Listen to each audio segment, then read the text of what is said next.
In the sun-baked expanse of 1878 New Mexico territory, a letter of promise and the hope for a new beginning brought Sarah Mitchell across the continent on a perilous journey. What awaited her wasn't the cattle rancher she'd been corresponding with for nearly a year, but a freshly dug grave and a town harboring dark secrets. Alone in a harsh frontier with nothing but her valise and a bundle of faded letters, Sarah's future seemed as barren as the desert itself until Gabriel Hawkes, a half-Comanche rancher with eyes that had witnessed too much suffering, emerged from the lengthening shadows, offering sanctuary.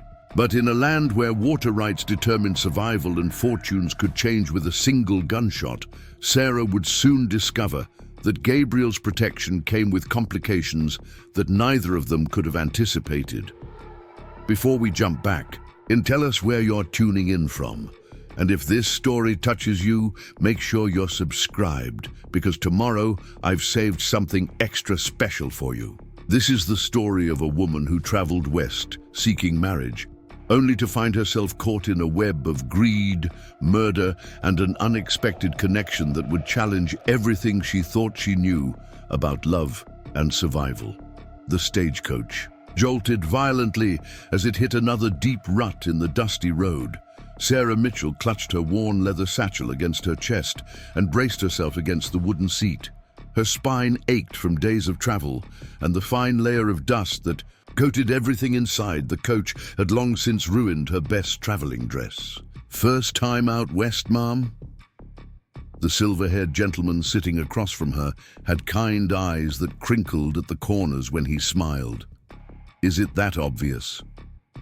Sarah adjusted her hat, now sadly misshapen from being crushed against the coach window during her fitful attempts at sleep. "Most folks born to these parts know better than to wear such fine fabrics for travel," he said with a gentle laugh, nodding at her once navy blue dress, now coated with a reddish-brown film of desert dust. She glanced down at herself and sighed. The dress had been pristine when she'd boarded the train in Pennsylvania 3 weeks ago. "I suppose I have much to learn about life in New Mexico." In truth, Sarah had given little thought to practical matters like appropriate clothing when she had packed her trunks. Her mind had been filled with the promising words from Thomas Caldwell's letters and the hope of a new life, far from the whispers and pitying glances that had followed her in her hometown since John's death at Gettysburg. Thomas Caldwell was a successful cattle rancher outside a settlement called Silver Creek. He had placed an advertisement in an eastern newspaper seeking a bride, and his letter had been straightforward yet kind. Their correspondence over 8 months had grown increasingly warm, and Thomas had written of his growing ranch, the house he had built with his own hands, and how he hoped she would find happiness there. At 30 years old, with the war having claimed so many young men, Sarah had resigned herself to a life of spinsterhood and teaching other women's children. Thomas's letters had rekindled a dream she thought had died with John, the hope for a family of her own. "Silver Creek, folks," the driver's call pulled Sarah from her thoughts. "We'll be stopping at Jenkins' General Store." Sarah's heart quickened. After months of correspondence and weeks of grueling travel, she was finally here. She smoothed her wrinkled dress, knowing it was a hopeless effort, and checked that her hair was at least partially contained beneath her hat. The stagecoach creaked to a halt, and the driver opened the door. "Watch your step, Ma'am," he said, offering his hand. Sarah stepped down onto the main street of Silver Creek and took in what was to be her new home. A single dirt road lined with weathered wooden buildings, a general store, a saloon, what appeared to be a small bank, and various other establishments stretched out before her. Nothing like the cobblestone streets of her Pennsylvania town, but there was a frontier charm to it that matched Thomas's descriptions. "Miss Mitchell?" A balding man in a worn but clean shirt approached her. He had a pleasant face, but a solemn expression that sent an immediate chill through her. "Yes, that's me," she replied, extending her gloved hand. "Walter Jenkins, owner of the general store and postmaster." He removed his hat and held it against his chest. "I'm afraid I have some difficult news." The world seemed to tilt beneath her feet. "Is it about Mr. Caldwell?" Jenkins' eyes dropped to the ground.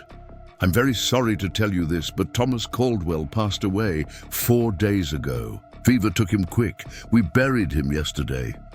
Sarah felt the blood drain from her face. She swayed slightly, and Mr. Jenkins reached out to steady her. "I'm sorry, miss. If we'd known you were already on your way." His voice trailed off, awkwardly. 4 days, she whispered. Just 4 days. If the train hadn't been delayed in St. Louis, if the stage connections had been faster. "Do you have family back east you can return to?" Jenkins asked gently. The question brought the full weight of her situation crashing down. Her teaching position had been filled. She had sold most of her possessions to finance this journey. Her parents were both gone, and her only sister had moved to California years ago. "No," she said quietly. "There's nothing for me to go back to." Jenkins looked uncomfortable. "Well, I'm sure we can arrange for you to stay at Mrs. Cooper's boarding house for a few days while you decide what to do." "She's a kind woman, though her rates are—" "I can pay," Sarah interrupted, though she knew her funds were limited. She had expected to step into a marriage and a home, not to be stranded in a strange town at the edge of civilization. "There's also the matter of Mr. Caldwell's property," Jenkins continued. "His ranch, the cattle." "What about them?" Sarah asked. Before Jenkins could elaborate, a commotion from the saloon across the street drew their attention. The swinging doors burst open, and a burly man with a wild beard stumbled out, followed by another man who was shouting angrily. "You think you can just take Caldwell's land now that he's dead?" the second man yelled. "The bank has first claim done, and don't you forget it!" The bearded man snarled back. "That land was promised to the boss. Caldwell knew he owed Barrett," the man called Dunn retorted. Jenkins shook his head. "I apologize for this display, Miss Mitchell. Thomas Caldwell's death has stirred up some conflicts of interest in our town." "I don't understand," Sarah said, her mind struggling to make sense of what was happening. "What's going on?" Jenkins sighed deeply. "Perhaps we should continue this conversation inside." He led her into the general store, a well-stocked establishment with shelves of canned goods, tools, fabrics, and other necessities. At the back was a small office where he offered her a seat. "Coffee?" he asked, and she nodded gratefully. While he prepared it, Sarah tried to collect her thoughts. Thomas was dead. Her plans, her future, her hopes, all vanished in an instant. And now there seemed to be some dispute over his property. Jenkins returned with 2 cups of steaming coffee and sat across from her. "Miss Mitchell, Thomas Caldwell was well liked in Silver Creek, but his business dealings had become complicated." Jenkins chose his words carefully. "He borrowed heavily from the bank to expand his cattle operation last year, and then we had a drought. He lost a good portion of his herd." "He never mentioned financial troubles in his letters," Sarah said, feeling a small stab of betrayal amidst her grief. "Men don't like to worry their womenfolk with such matters," Jenkins replied. "The point is, with his passing, there are several parties who believe they have claim to his ranch. Harold Simmons at the bank holds the mortgage. Maxwell Barrett, he owns the largest spread in the county, claims Thomas promised him land in exchange for help during the drought. And there are others. Preparing and narrating this story took us a lot of time, so if you are enjoying it, subscribe to our channel. It means a lot to us. Now back to the story. "Dirty Stim, but what about me?" Sarah asked. "Surely, as his intended wife, I have some claim." Jenkins looked distinctly uncomfortable. "Without a formal marriage having taken place, I'm afraid the law doesn't recognize your position as having any legal standing unless Mr. Caldwell left a will naming you specifically." "I see." Sarah's voice was barely audible. "I'm truly sorry, Miss Mitchell," Jenkins said, genuine sympathy in his eyes. "If you need employment while you decide what to do, my wife could use help in the store. It's not much, but it would provide you with some income." The offer was kind, but the reality of her situation was beginning to sink in. She had left everything behind for a new life that had evaporated before she even arrived. "I appreciate that, Mr. Jenkins. I may take you up on it." She rose from her chair on unsteady legs. "For now, I think I should get settled at the boarding house." Jenkins nodded. "Of course. I'll have your trunks delivered there. Mrs. Cooper's place is just down the street. The white house with the green shutters." As Sarah left the general store, the sun was beginning to set, casting long shadows across the dusty street. Silver Creek seemed different now, no longer the setting of a hopeful new beginning, but a strange and potentially hostile place where she had no connections, no protection. She was halfway to the boarding house when she heard hoofbeats behind her. Turning, she saw a lone rider approaching slowly. His dark hair fell to his shoulders and his skin was bronzed by the sun. His features spoke of mixed heritage. The high cheekbones and strong jawline of his native ancestry blended with what might have been Spanish or European lineage. He sat straight and tall in the saddle of a magnificent chestnut stallion, his posture radiating quiet confidence. As he drew closer, Sarah could see his eyes, dark and penetrating, carrying a wariness that made her instinctively step back. There was something in those eyes, a haunted quality that spoke of both strength and suffering. The rider stopped his horse a few feet from her. "Miss Mitchell?" "Yes," she replied, surprised. "How do you know my name?" "This is a small town," he said simply. "News travels fast." He dismounted in one fluid motion and removed his hat. "Gabriel Hawkes." "Mr. Hawkes," she acknowledged with a slight nod. "I don't believe Thomas mentioned you in his letters." A shadow crossed the man's face. "Thomas Caldwell and I weren't exactly friends, but we had an understanding." "What kind of understanding?" Sarah asked, suddenly wary. Gabriel Hawkes glanced around as if checking who might be listening. "The kind that makes me think you might be in danger now that he's gone." Sarah's breath caught. "Danger? From whom?" "There are men in this town who would kill for Caldwell's land," he said quietly. "Some of them already think they have a claim." "Do it." He stepped closer, lowering his voice. "Caldwell died suddenly, too suddenly." "Mr. Jenkins said it was fever," Sarah said, but a chill ran through her nonetheless.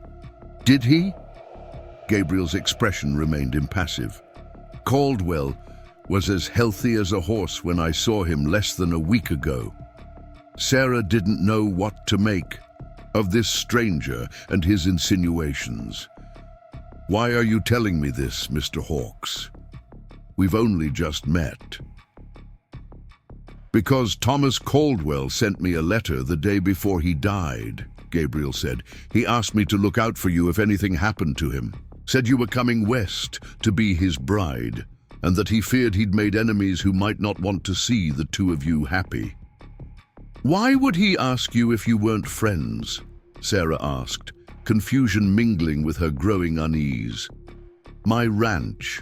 It borders his to the south," Gabriel explained. "I'm half Comanche. People in town don't always take kindly to men like me. Caldwell was one of the few who treated me fairly. We helped each other when needed." Sarah studied him carefully. There was an undeniable hardness to him, but also something else, a sense of honor perhaps. "What exactly are you suggesting, Mr. Hawkes?" "I'm suggesting that you be careful who you trust in Silver Creek," he said. "And I'm offering you protection if you want it." "Protection?" Sarah repeated, uncertain. "My ranch house has plenty of room. You'd be safer there than at the boarding house in town, at least until we figure out what really happened to Caldwell and what it means for you." Sarah was taken aback. "Mr. Hawks, I barely know you. It wouldn't be proper for me to stay at your home." "My grandmother lives on the property," he said with a slight shrug. "Your reputation would be safe, but it's your choice. I'm just keeping a promise to a man who asked for my help." Before Sarah could respond, a shout from down the street caught their attention. It was Silas Dunn, the man from earlier, and he was striding toward them with purpose, his hand hovering near the gun at his hip. "Hawks!" he bellowed. "What are you doing talking to Caldwell's woman?" Gabriel stepped slightly in front of Sarah, his posture relaxed but alert. "Just being neighborly, Dunn. Something you might try sometime." Dunn sneered. "We don't need your kind of neighborliness around here." He turned to Sarah. "Miss, you should know that Caldwell's ranch is likely to be Mr. Barrett's property soon enough. The bank might hold the papers, but we hold the water. Rights to the creek that runs through that property. Without water, that land ain't worth spit." "Is that why Barrett was so interested in buying it from him while he was alive?" Gabriel asked coolly. "Strange how he suddenly lays claim to it now that Caldwell's dead." Dunn's face reddened. "You watch your mouth, half-breed, or what?" Gabriel's voice remained calm, but there was steel beneath it. For a tense moment, the two men stared at each other. Then Dunn spat on the ground and turned back to Sarah. "You do well to stay away from this one, miss," he warned. "And if you're thinking you have any claim to Caldwell's property, think again. He died owing debts all over this county." With that, Dunn stormed off toward the saloon. Sarah's heart was racing. The confrontation had been brief but intense, and it confirmed that there was more happening in Silver Creek than a simple case of fever. "Do you see what I mean?" Gabriel asked quietly. "There's something not right about Caldwell's death, and you're caught in the middle of it without even knowing who's who." Sarah took a deep breath. "What would you suggest I do, Mr. Hawks?" "Come to my ranch," he said, "just for a few days, until we can figure out what's really going on. If you decide you want to leave after that, I'll personally escort you to the next stagecoach out of here." Sarah considered her options. Stay at the boarding house in a town where she knew no one and might be in danger. Try to make her way back east with limited funds, or trust this stranger who claimed to have promised Thomas he would protect her. None of the choices were ideal, but one offered at least the possibility of answers. "I need to collect my trunks," she said finally. "They're being delivered to the boarding house." Gabriel nodded. "We'll stop there first. I'll wait outside, while you explain to Mrs. Cooper that you've made other arrangements." As they walked toward the boarding house, Sarah couldn't help but wonder if she was making a terrible mistake. But there was something about Gabriel Hawks, a steadiness, a quiet strength that made her want to trust him. The sun had disappeared behind the distant mountains, casting the town in deepening shadows. As darkness fell over Silver Creek, Sarah Mitchell made her decision.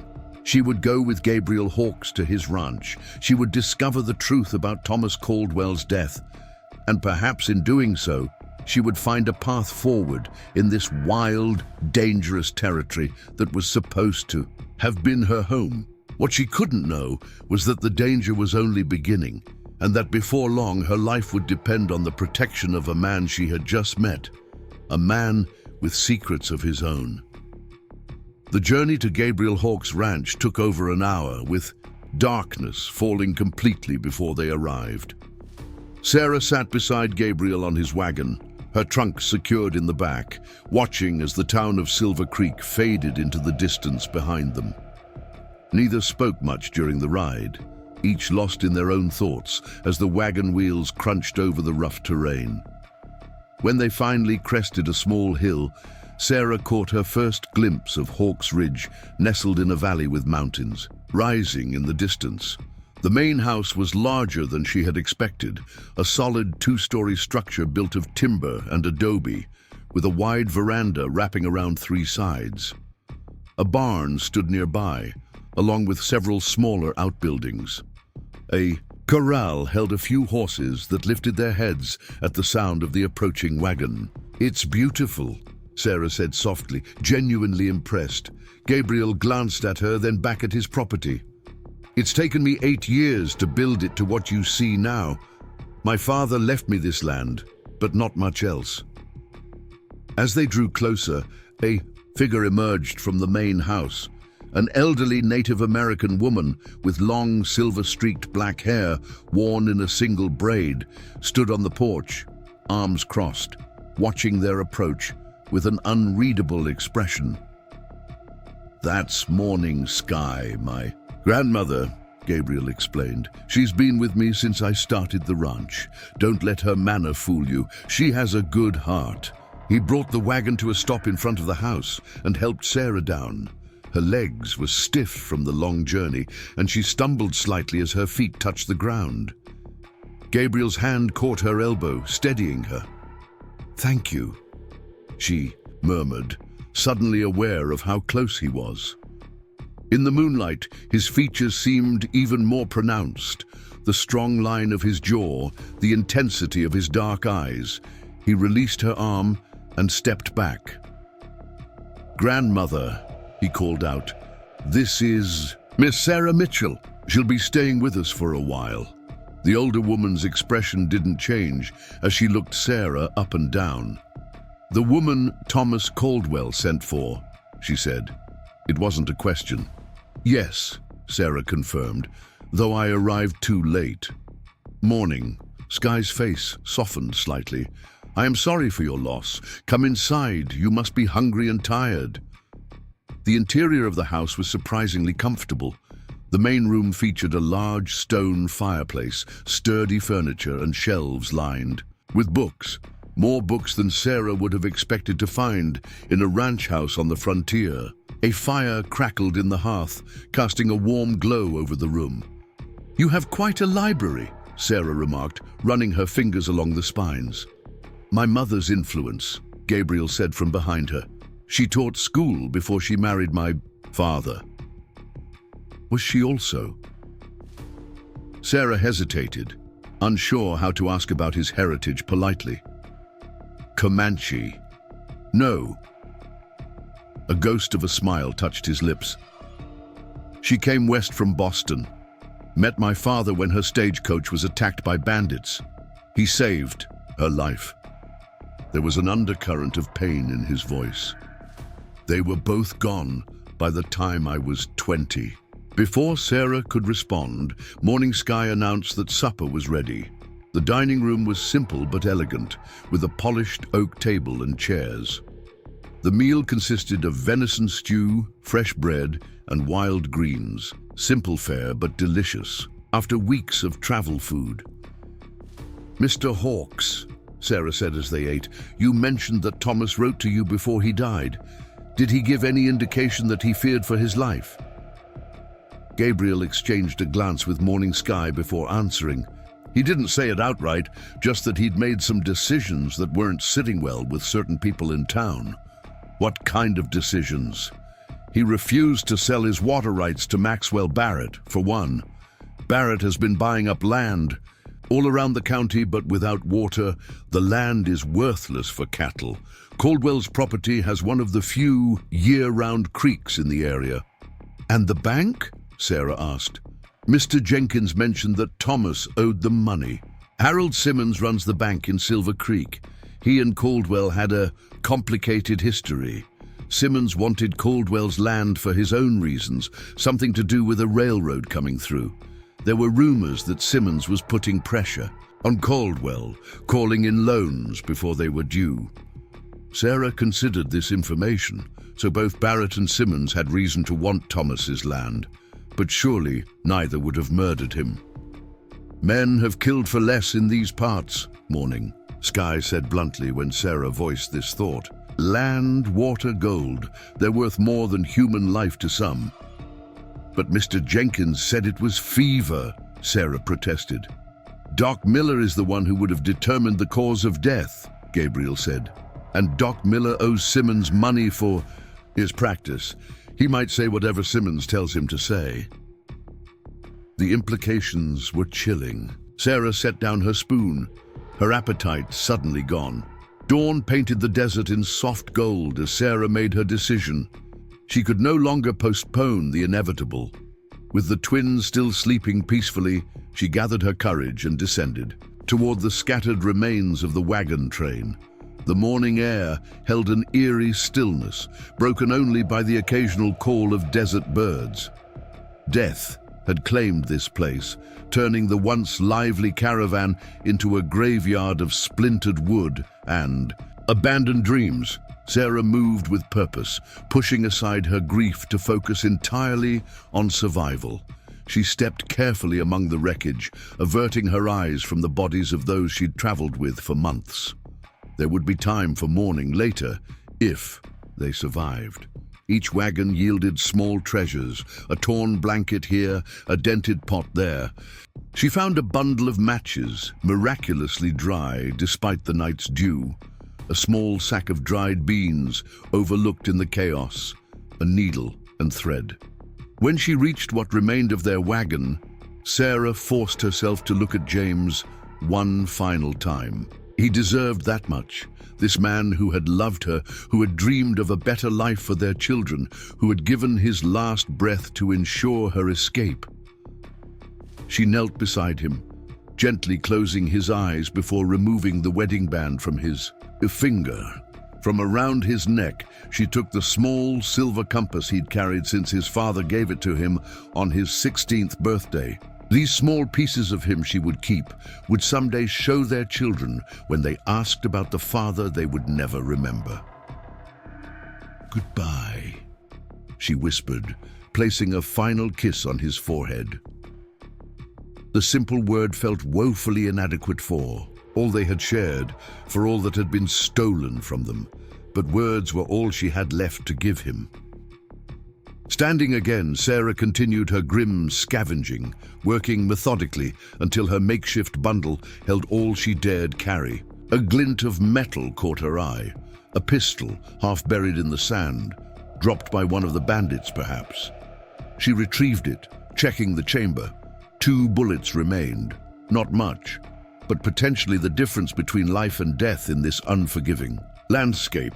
She tucked it into her waistband beside James's knife. The sun had climbed higher by the time she returned to the cave, casting harsh shadows across the canyon. The twins were awake, fussing quietly in their nest of fabric. Sarah fed them small portions of softened biscuit, relieved when they ate. Eagerly, their resilience both amazed and terrified her, so strong, yet so utterly dependent on her ability to keep them alive. Throughout the day, she prepared for their journey. Using strips torn from her petticoat, she fashioned a carrying sling, sturdy enough to hold both children against her chest. She distributed the weight of their supplies in a bundle that would balance against her back. She studied James's compass, committing to memory the westward route they needed to follow. When darkness fell again, she allowed herself a few hours of restless sleep.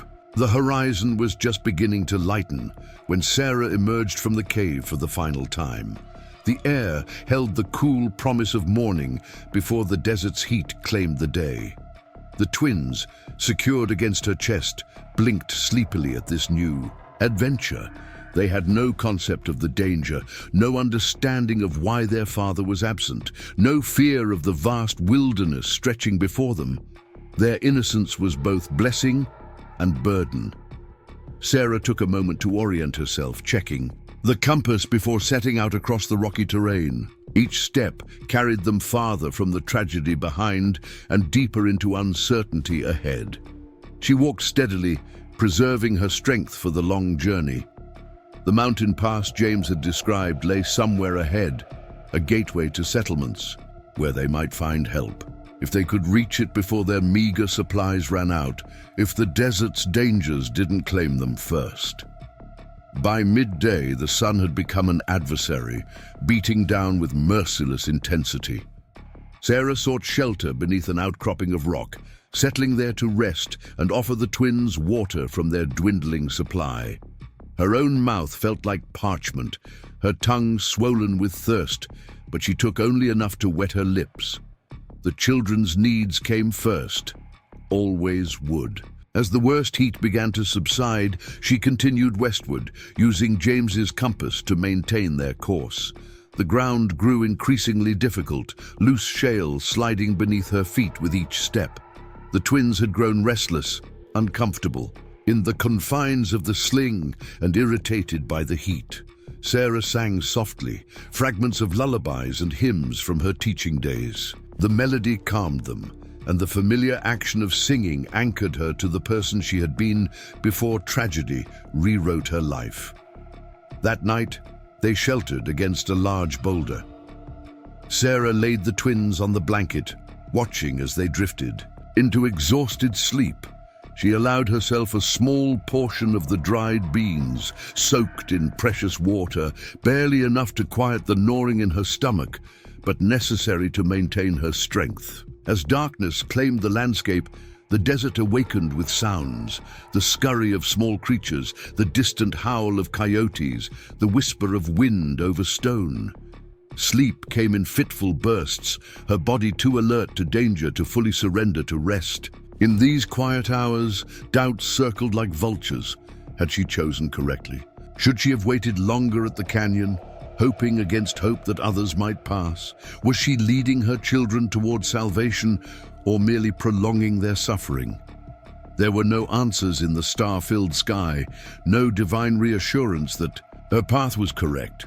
There was only the reality of their situation and the fierce maternal instinct that refused to surrender while breath remained in her body. For 7 days, they continued this way. Each morning, Sarah collected dew on her shawl, wringing the precious moisture into their dwindling water supply. She dug for roots and tubers her father had once shown her, salvaging what meager moisture and nutrition they contained. She carried the twins until her muscles screamed in protest, then set them down to toddle alongside her for short stretches, their uncertain steps slowing their progress but preserving her strength. The terrain grew, increasingly harsh. The mountains ahead seemed no closer, a cruel mirage that shifted with the heat. Sarah's lips cracked deeply enough to bleed, her skin reddening and peeling despite the protection of her shawl. The twins grew listless, their earlier resilience fading as dehydration took its toll. Still, she pressed forward, marking their progress by the rising and setting of the sun, by the constellations that wheeled overhead during her sleepless nights.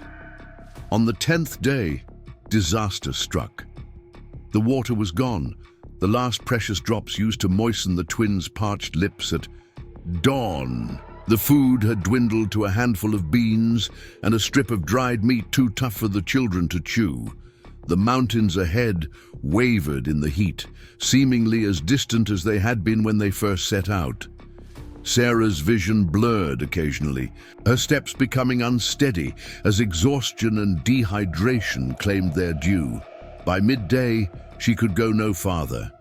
She stumbled into a dry creek bed, the ground burning through her tattered skirt. The twins lay against her chest, their breathing shallow, their earlier cries reduced to occasional whimpers. Sarah felt despair rise like floodwater, threatening to drown the determination that had carried her this far. "I'm sorry," she whispered, touching each child's feverish cheek. "I'm so sorry." The sound came without warning, metal striking. Stone, clear and purposeful against the desert silence. Sarah raised her head, certain she was hallucinating. But the sound came again, rhythmic and deliberate, human. Gathering what little strength remained, she struggled to her feet, cradling the twins close. She turned slowly, searching for the source of the sound. There, against all probability, a figure moved along the ridge above the creek bed. A tall silhouette leading a mule, descending toward where she stood. For one wild moment, hope surged through her. Perhaps it was James, somehow surviving the massacre, finding them against impossible odds. But as the figure drew closer, she saw a stranger's face beneath the wide-brimmed hat. A weathered face, lined by sun and hardship, with eyes that widened slightly at the sight of her and the infants bound against her chest. Sarah clutched James's knife beneath her shawl, wariness tempering her desperate relief. The twins had fallen silent, their small bodies tense against hers, as if sensing the significance of this encounter. "Ma'am," the man said simply, his voice rough with disuse. He studied her with cool assessment, taking in her blistered feet, her cracked lips, the protective way she held the children. Without another word, he unstopped his canteen and held it out.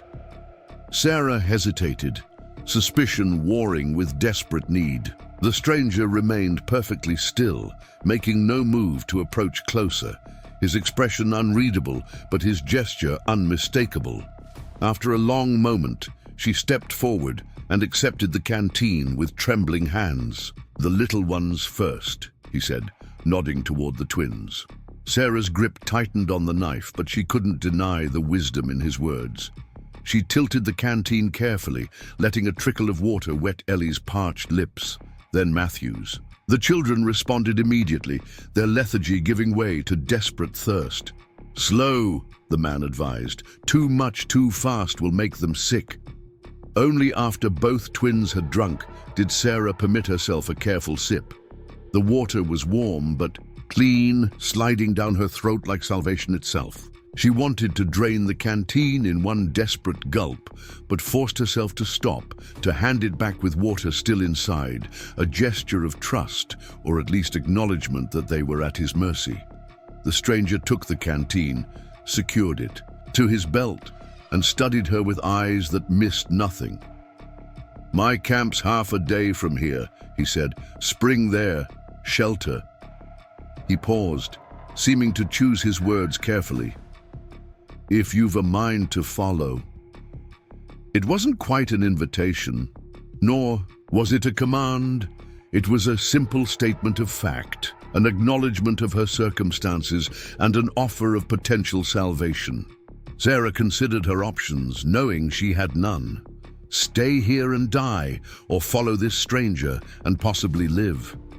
"What's your name?" she asked, her voice a rasp of its former self. The man shifted, adjusting the lead rope on his mule. "Robert," he said after a moment. "Robert Carter." Sarah nodded slowly. "I'm Sarah Miller. These are my children, Ellie and Matthew." The simple act of introduction seemed to establish something between them. Not trust, not yet, but a framework of humanity in this desolate place. Robert glanced at the sun, already high in the merciless sky. "Need to move before the worst heat," he said. "Can you walk?" Sarah straightened, pride stiffening her spine despite her exhaustion. "I've walked 10 days from Sonora Pass," she said. "I can walk another half." Something like respect flickered across his features. He nodded once, then turned to his mule, removing a small parcel from one of the saddlebags. He unwrapped it, to reveal jerky, cut thin enough for chewing without much strength. "Eat slow," he advised, handing her several pieces. "We'll rest in the shade yonder before continuing." Sarah accepted the food, breaking off tiny portions for the twins before taking any herself. As she chewed the tough meat, she studied Robert Carter more carefully. He was tall and lean, his clothes worn but serviceable. The kind of man shaped by solitude and hardship, with calloused hands that spoke of physical labor.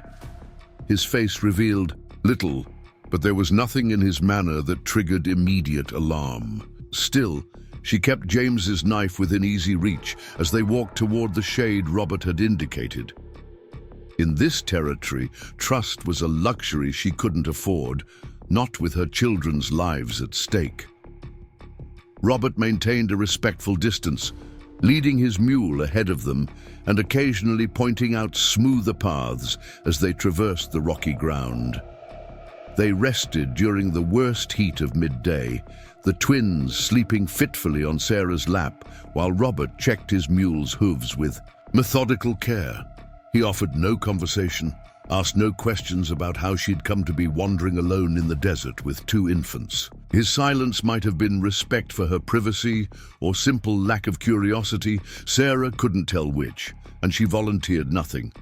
As the afternoon shadows lengthened, they resumed their journey, The terrain began to change subtly, the barren rockscape giving way to occasional patches of hardier vegetation, a sign of water somewhere beneath the surface. Sarah felt a spark of hope ignite in her chest. Perhaps they would survive this after all. Robert's pace was steady but considerate of her condition. Twice he stopped without comment when she needed to tend to the twins, turning his back to offer what privacy he could. When Matthew began to fuss inconsolably, Robert wordlessly offered a strip of damp cloth for the child to suck on, the moisture providing temporary relief. The sun was low on the horizon when Robert finally paused, gesturing toward a ridge ahead. "Just beyond," he said, "nearly there." Sarah nodded, too exhausted for words. Each step had become an act of will, her body moving forward on determination alone. The twins had grown quiet again, a worrying sign that even their resilient young bodies were reaching their limits. They crested the ridge as the last light painted the landscape in gold and shadow. Below, nestled against the base of a larger rocky formation, stood a simple lean-to shelter beside a small but visible spring. A fire pit, a rudimentary corral for the mule, a few tools arranged with precise care. Not much, but after 10 days of desperate wandering, it looked like paradise. "Water first," Robert said as they descended. "Then we'll see to those little ones." Sarah followed him to the spring, watching as he filled a battered tin cup and offered it to her. This time she didn't hesitate before accepting. As the twins drank their fill and her own thirst abated, Sarah felt the full weight of her ordeal descend. Her knees buckled, and she would have fallen if Robert hadn't caught her arm, his grip firm but not harsh. "Easy," he said. "You're safe now." The simple words broke something inside her, the rigid control that had kept her moving forward when all hope seemed lost.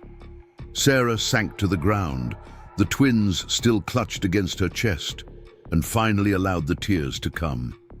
She wept for James, for the friends lost in the massacre, for the future that had been stolen from them all. She wept from exhaustion and relief and the terrible uncertainty that still stretched before her. Robert moved away, giving her the dignity of private grief. She heard him unsaddling the mule, arranging wood for a fire, the quiet domestic sounds, somehow anchoring her to the present moment. By the time she had regained her composure, he had a small fire burning and a pot of something simple bubbling above it. "Eat," he said when she finally approached the fire, handing her a battered metal plate with what appeared to be a thin stew. "Then rest. Questions can wait till morning." Sarah nodded gratefully, accepting the food and settling near the fire with the twins. The stew was plain but nourishing, some kind of game meat with wild onions and a handful of beans. She fed the children first, then herself. Feeling strength return with each bite, Robert kept his distance, sitting on the opposite side of the fire and eating in silence. His eyes occasionally moved to the twins, watching as they revived with food and water, but his expression remained carefully neutral, not unfriendly, but guarded, as if human company was something he'd grown unaccustomed to. When the meal was finished, he showed her to the lean-to shelter, a simple structure of branches and canvas, but dry and relatively protected from the elements. "You take this," he said. "I'll sleep by the fire." Sarah hesitated, still wary despite his kindness. "Why are you helping us?" she asked, the question that had lingered since their first encounter. Robert looked at her for a long moment, his face illuminated by the fire's glow.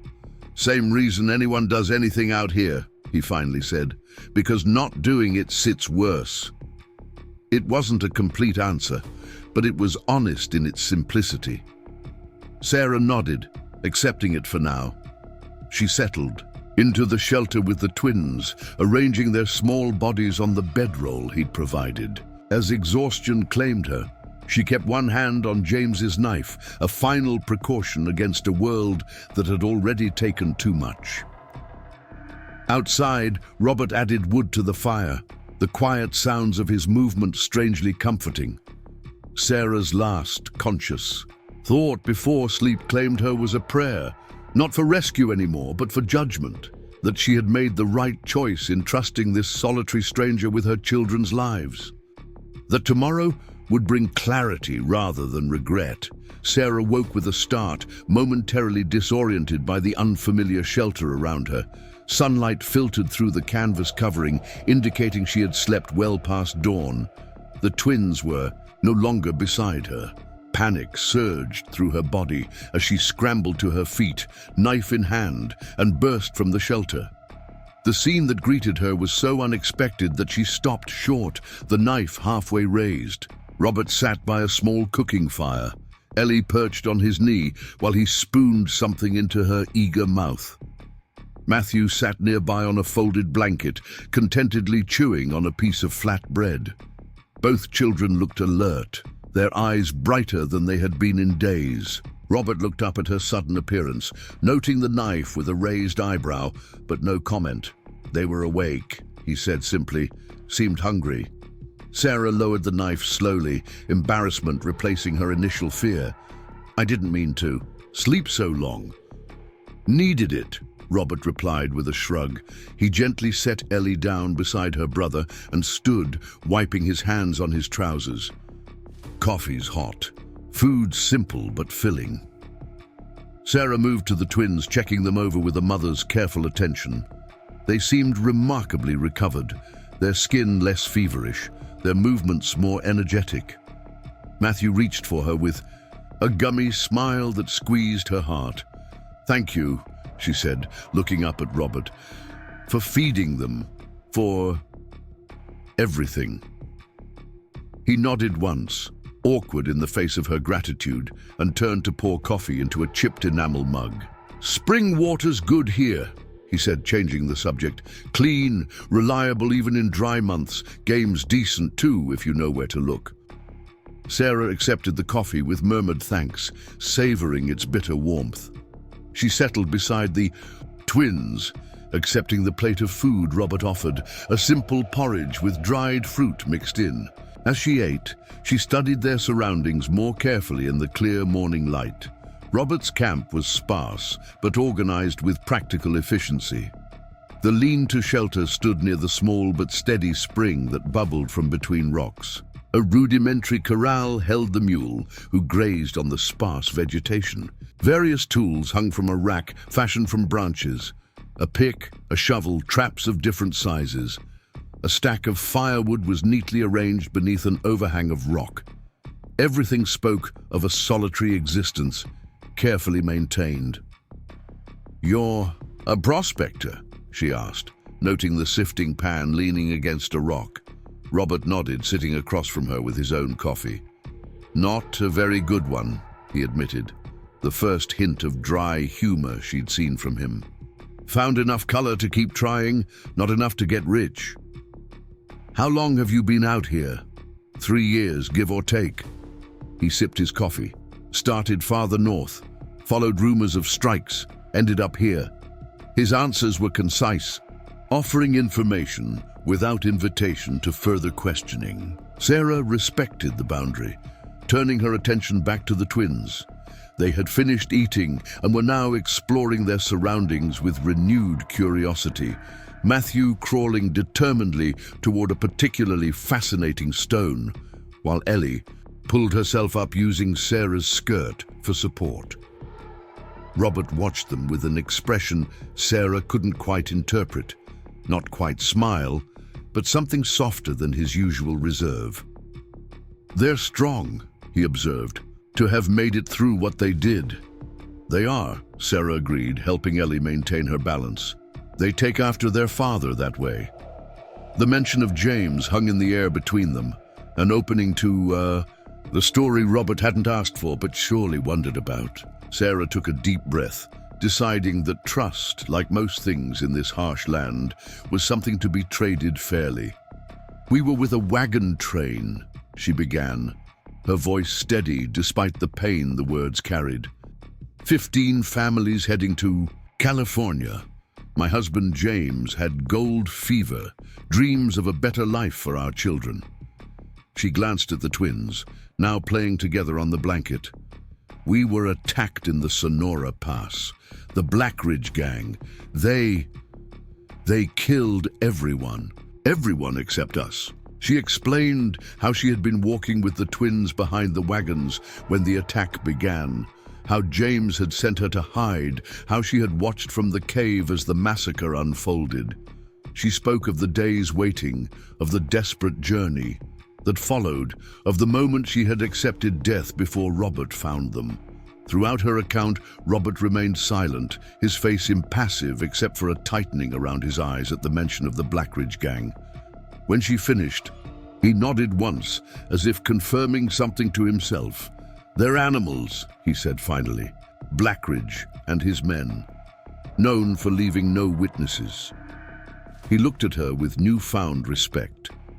"You did what most couldn't, kept yourself and your little ones alive against the odds." Sarah shook her head slightly. "It wasn't courage, just, Ma, there was no alternative I could accept." "That's what courage is out here," Robert replied, refusing the alternatives. They fell silent, the simple truth of his words settling between them. After a moment, Robert stood, gathering the empty plates. "You're welcome to stay," he said, his back to her, as he moved to the spring to wash the dishes. "Till you're stronger, till you decide what comes next."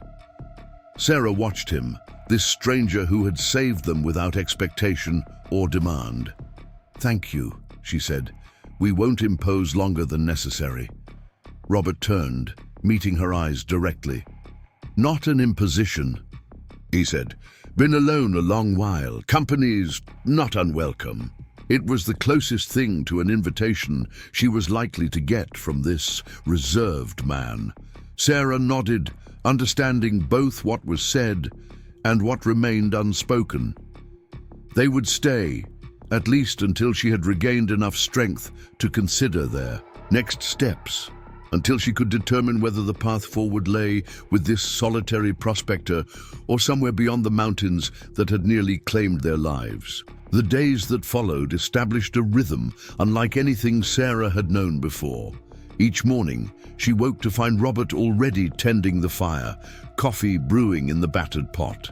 The twins quickly adapted to their new surroundings, their natural resilience asserting itself as they recovered from the ordeal.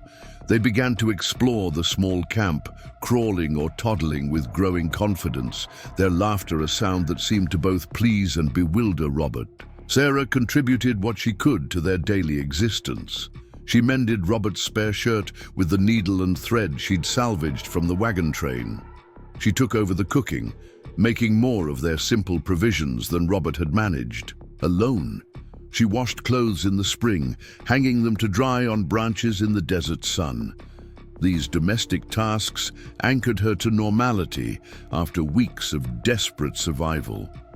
Robert kept to himself during daylight hours, checking his traps or panning for gold in a creek some distance away. He returned each evening with whatever the day had yielded: a rabbit for the pot, greens he'd found growing in a sheltered wash, occasionally a few flecks of gold in a small leather pouch. He never intruded, never presumed, maintaining a careful distance that spoke of long habit rather than disinterest. Yet Sarah noticed how his eyes followed the twins as they played, how his hands would occasionally reach out instinctively when Ellie or Matthew stumbled before pulling back, as if uncertain of his right to offer such contact.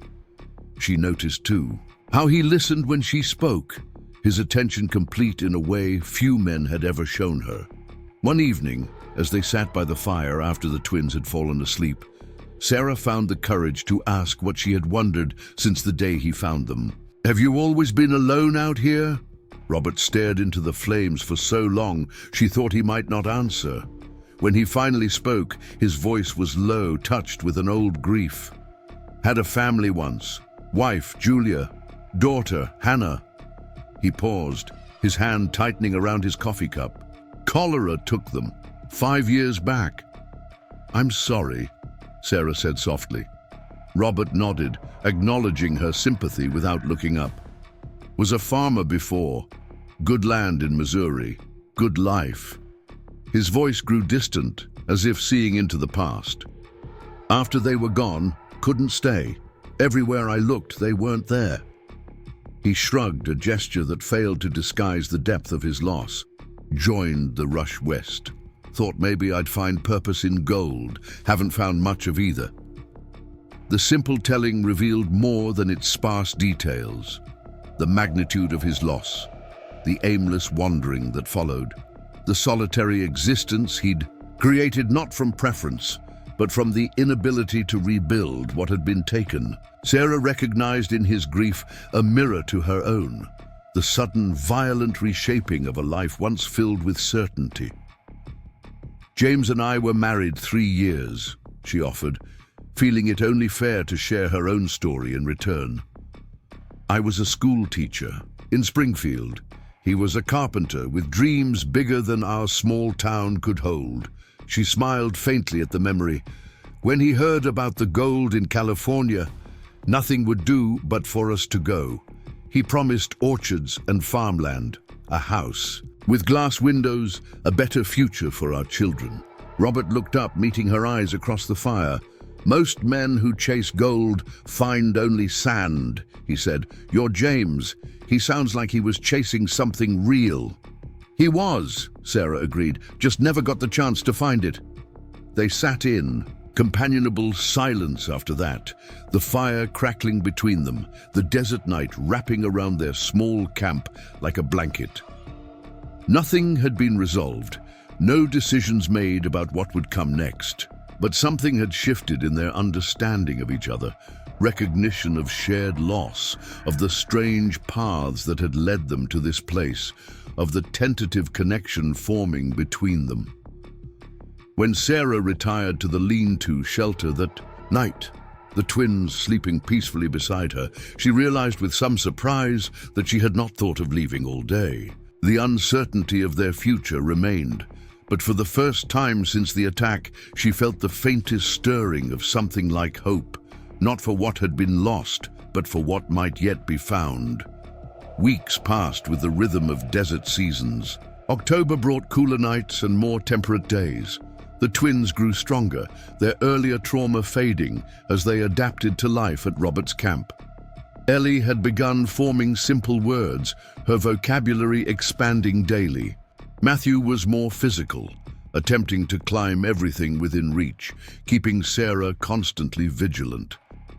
They flourished under the stable routine that had been established. Predictable meals, safe boundaries, the watchful care of not one, but 2 adults. Sarah found herself settling into this unexpected sanctuary with increasing comfort. Her body had recovered from their desperate journey, her strength returning along with a sense of capability that extended beyond mere survival. She learned from Robert how to set snares for rabbits, how to identify edible desert plants, how to repair tools with limited resources. She contributed her own knowledge in return, introducing variety to their simple meals, creating toys for the twins from natural materials, bringing order to their shared living space. The lean-to shelter had been expanded under Robert's careful hands, divided now into 2 spaces with a makeshift wall of woven branches. It wasn't much privacy, but the gesture spoke volumes about his recognition of their need for a space to call their own. Sarah had arranged their small area with touches of domesticity, a smooth stone as a doorstop, wildflowers in a tin can, a broom fashioned from desert grasses. One evening, as autumn's chill settled over the camp, Robert returned from his days, prospecting with an unexpected prize, not gold, but a small deer slung across the mule's back. The twins watched with fascination as he expertly dressed the animal, his movements efficient and respectful of the life taken to sustain their own. "Venison stew tonight," he said, handing Sarah choice cuts of meat. "Been a while since I've had fresh meat this good." Sarah smiled, already planning how to stretch this bounty across several meals. The children will appreciate it. They need the nourishment. They worked together in companionable silence, Sarah preparing the cooking, fire, while Robert finished processing the deer. The twins played nearby, engrossed in a game of their own invention, involving small stones and a circle drawn in the dust. As darkness fell, the four of them gathered around the fire, the rich aroma of stew filling the air. It felt, Sarah realized, with a start, remarkably like a family. The thought brought both comfort and confusion. James had been gone less than 2 months. The wound of his loss was still raw, especially in quiet moments when memories ambushed her without warning. Yet here she was, finding moments of contentment in this strange new arrangement. Was it a betrayal of what they had shared? Or was it simply survival, the human capacity to adapt, to find connection even after devastating loss? "You're quiet tonight," Robert observed, breaking into her thoughts. He sat cross-legged on the ground, carving a small wooden figure, while the twins dozed on a blanket nearby, bellies full of venison stew. Sarah looked up, meeting his steady gaze across the fire. "Just thinking about how quickly things change, how life takes turns you never expected."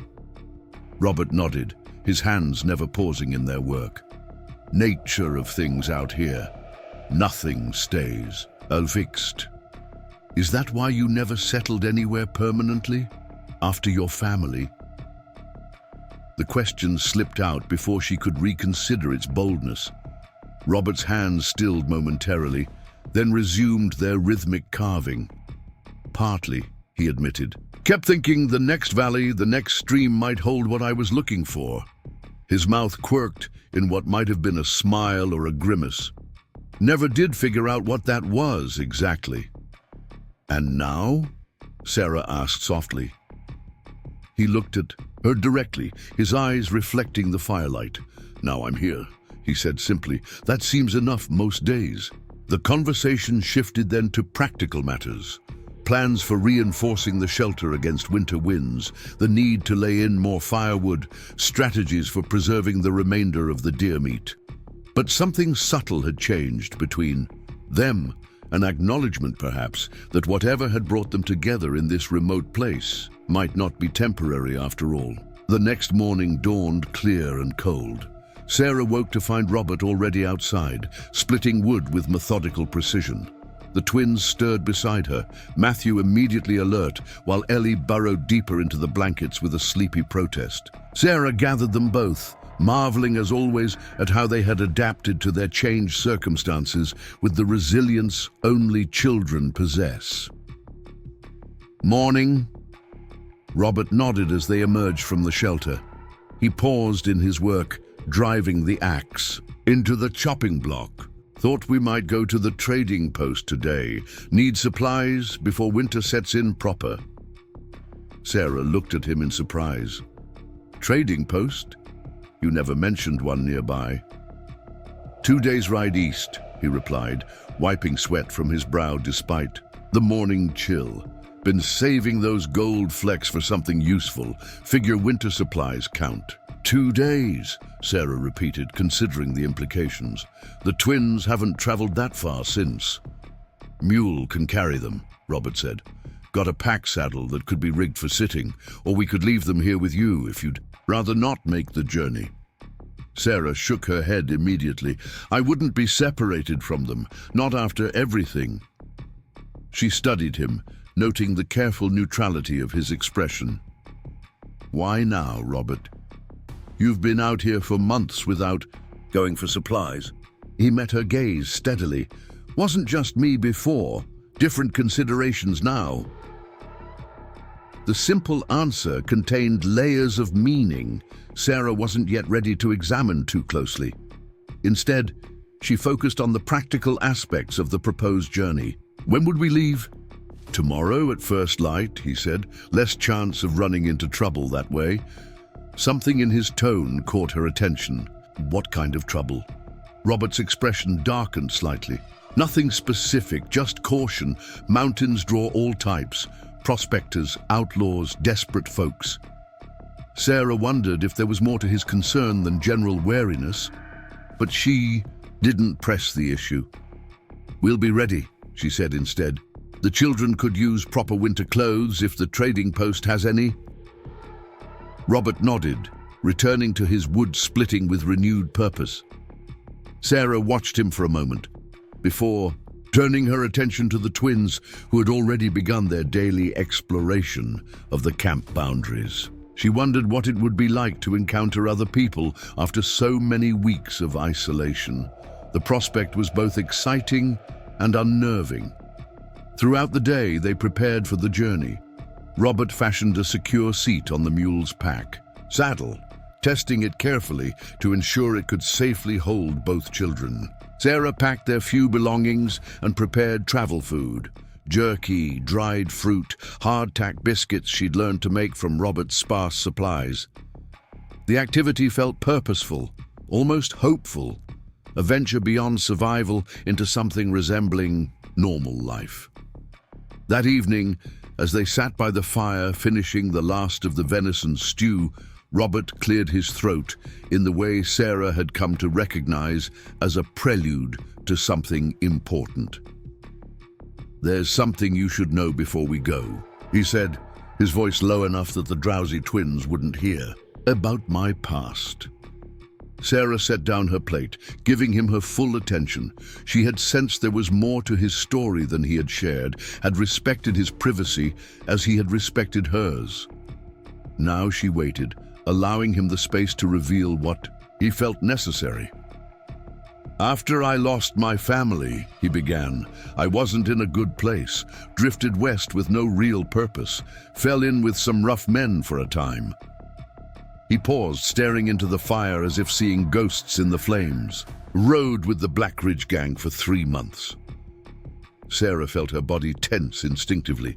The name conjured immediate images: the attack on the wagon train, James falling, the terror of hiding in the cave with her children. "You were with them?" she whispered, her hand unconsciously moving toward the knife she still kept close. Robert shook his head slowly. "Not during the attacks.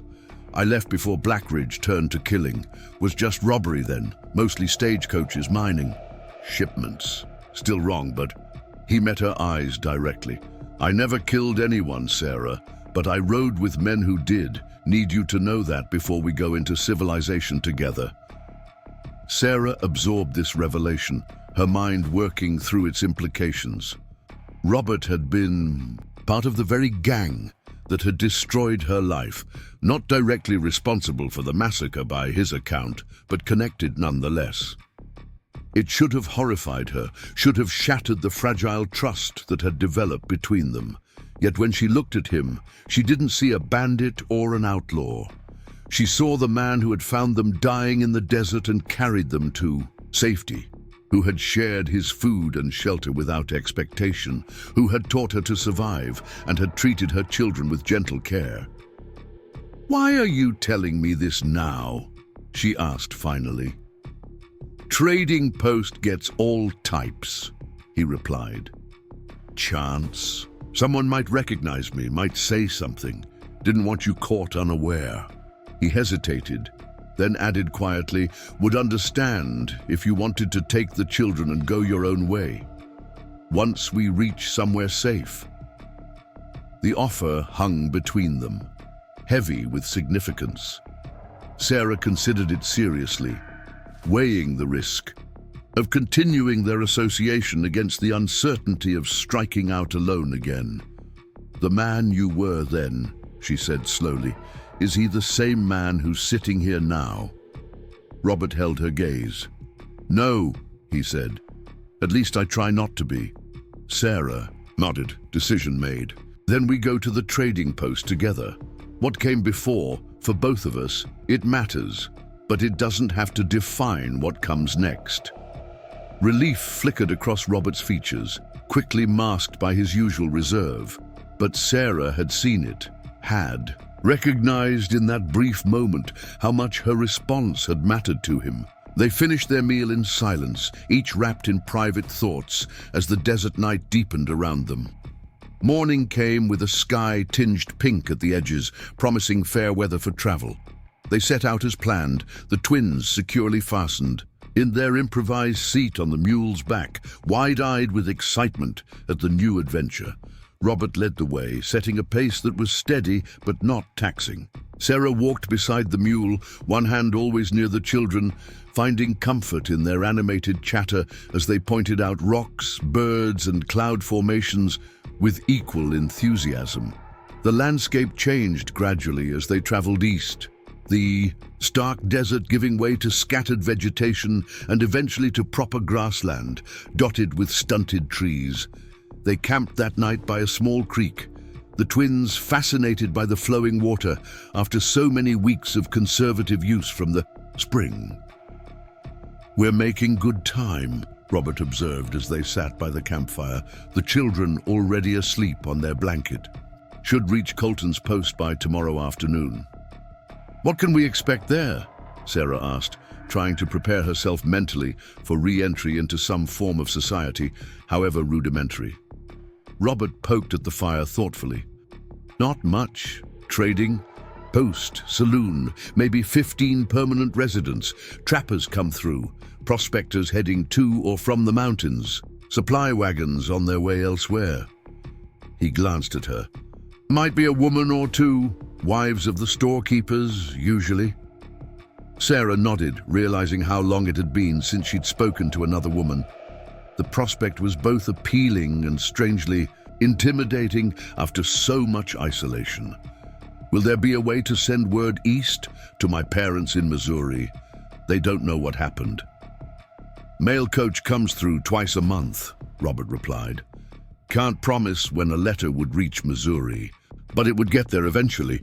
The thought of reconnecting with her family brought a mixture of emotions. Relief at the possibility of contact, dread at having to put the tragedy of the wagon train into words, uncertainty about explaining her current circumstances.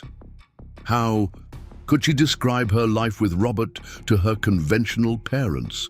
It wasn't something she could easily define, even to herself. They retired early, the journey having tired them all. Sarah lay awake longer than usual, listening to the unfamiliar sounds of the creek and the gentle breathing of her children. Tomorrow would bring their first contact with the outside world since the attack. She wasn't entirely sure she was ready for it. The trading post appeared on the horizon the following afternoon, a collection of rough wooden buildings surrounded by corrals and storage sheds. As they approached, Sarah felt her heart rate increase. After weeks of seeing only Robert and the twins, the prospect of other faces, other voices, seemed almost overwhelming. "Let me do the talking at first," Robert said quietly as they neared the outskirts of the small settlement. "Some of these folks can be wary of strangers." Sarah nodded, gathering the twins closer as they entered what passed for the main street. Really just a wide dirt path between buildings. A few people moved about their business, glancing curiously at the newcomers, but not approaching. Robert led them directly to the largest structure, its weathered sign proclaiming it Colton's General Store and Trading Post. Inside, the store was dim after the bright sunlight, but well stocked with a surprising variety of goods. Shelves lined the walls, filled with canned foods, tools, clothing, ammunition, and sundries of all descriptions. A counter ran along the back, behind which stood a barrel-chested man with a grey beard and suspicious eyes. "Carter," the man acknowledged Robert with a nod. "Been a while." "Colton," Robert returned the greeting, "needs supplies for winter. Got dust to trade." He gestured towards Sarah and the twins, "and whatever the lady needs for herself and the little ones." Colton's gaze shifted to Sarah, assessing her with undisguised curiosity. "Ma'am," he said, tipping his head slightly, "don't often see women and youngsters out in Carter's part of the territory." "Sarah Miller," she introduced herself, keeping her voice steady despite her nervousness.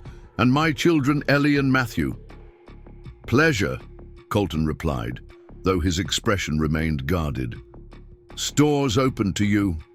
My wife Emma's in the back if you need anything particular." The slight hesitation suggested he meant feminine necessities, a consideration Sarah appreciated. Robert stepped to the counter, beginning negotiations for the supplies they needed, while Sarah moved through the store with the twins, marveling at items she had once taken for granted. Bolts of fabric, glass bottles of patent medicine, leather goods, children's shoes. She selected carefully, mindful of both necessity and the limited gold dust Robert had to trade. A curtain at the rear of the store parted, and a woman emerged, thin, careworn, but with kind eyes that lit up at the sight of the twins.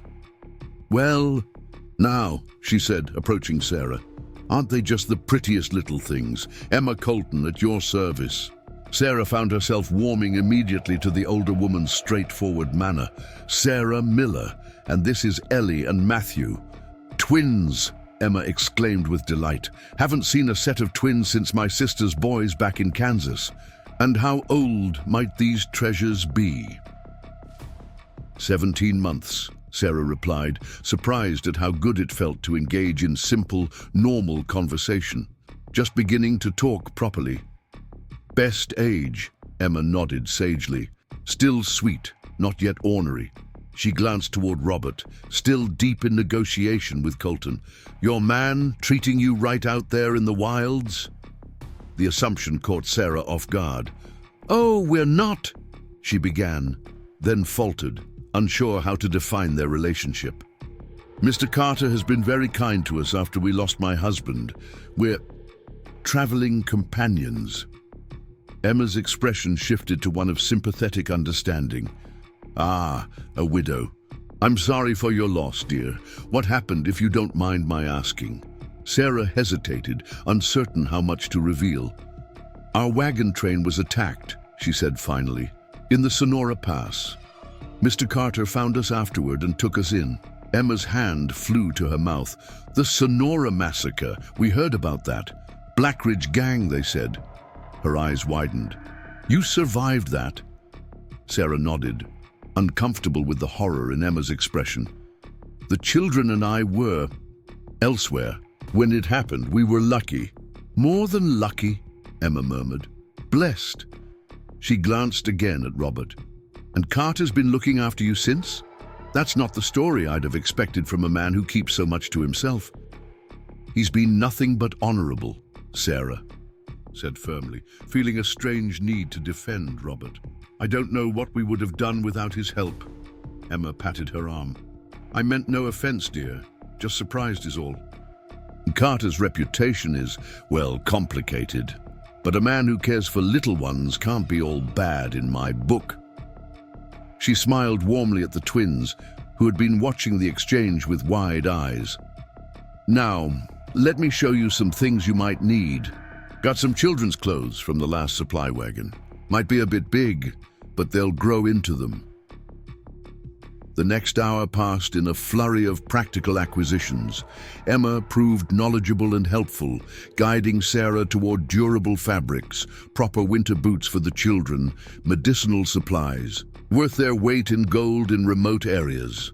She also provided something equally valuable, simple human connection, conversation that ranged from child-rearing to cooking to news of the wider world.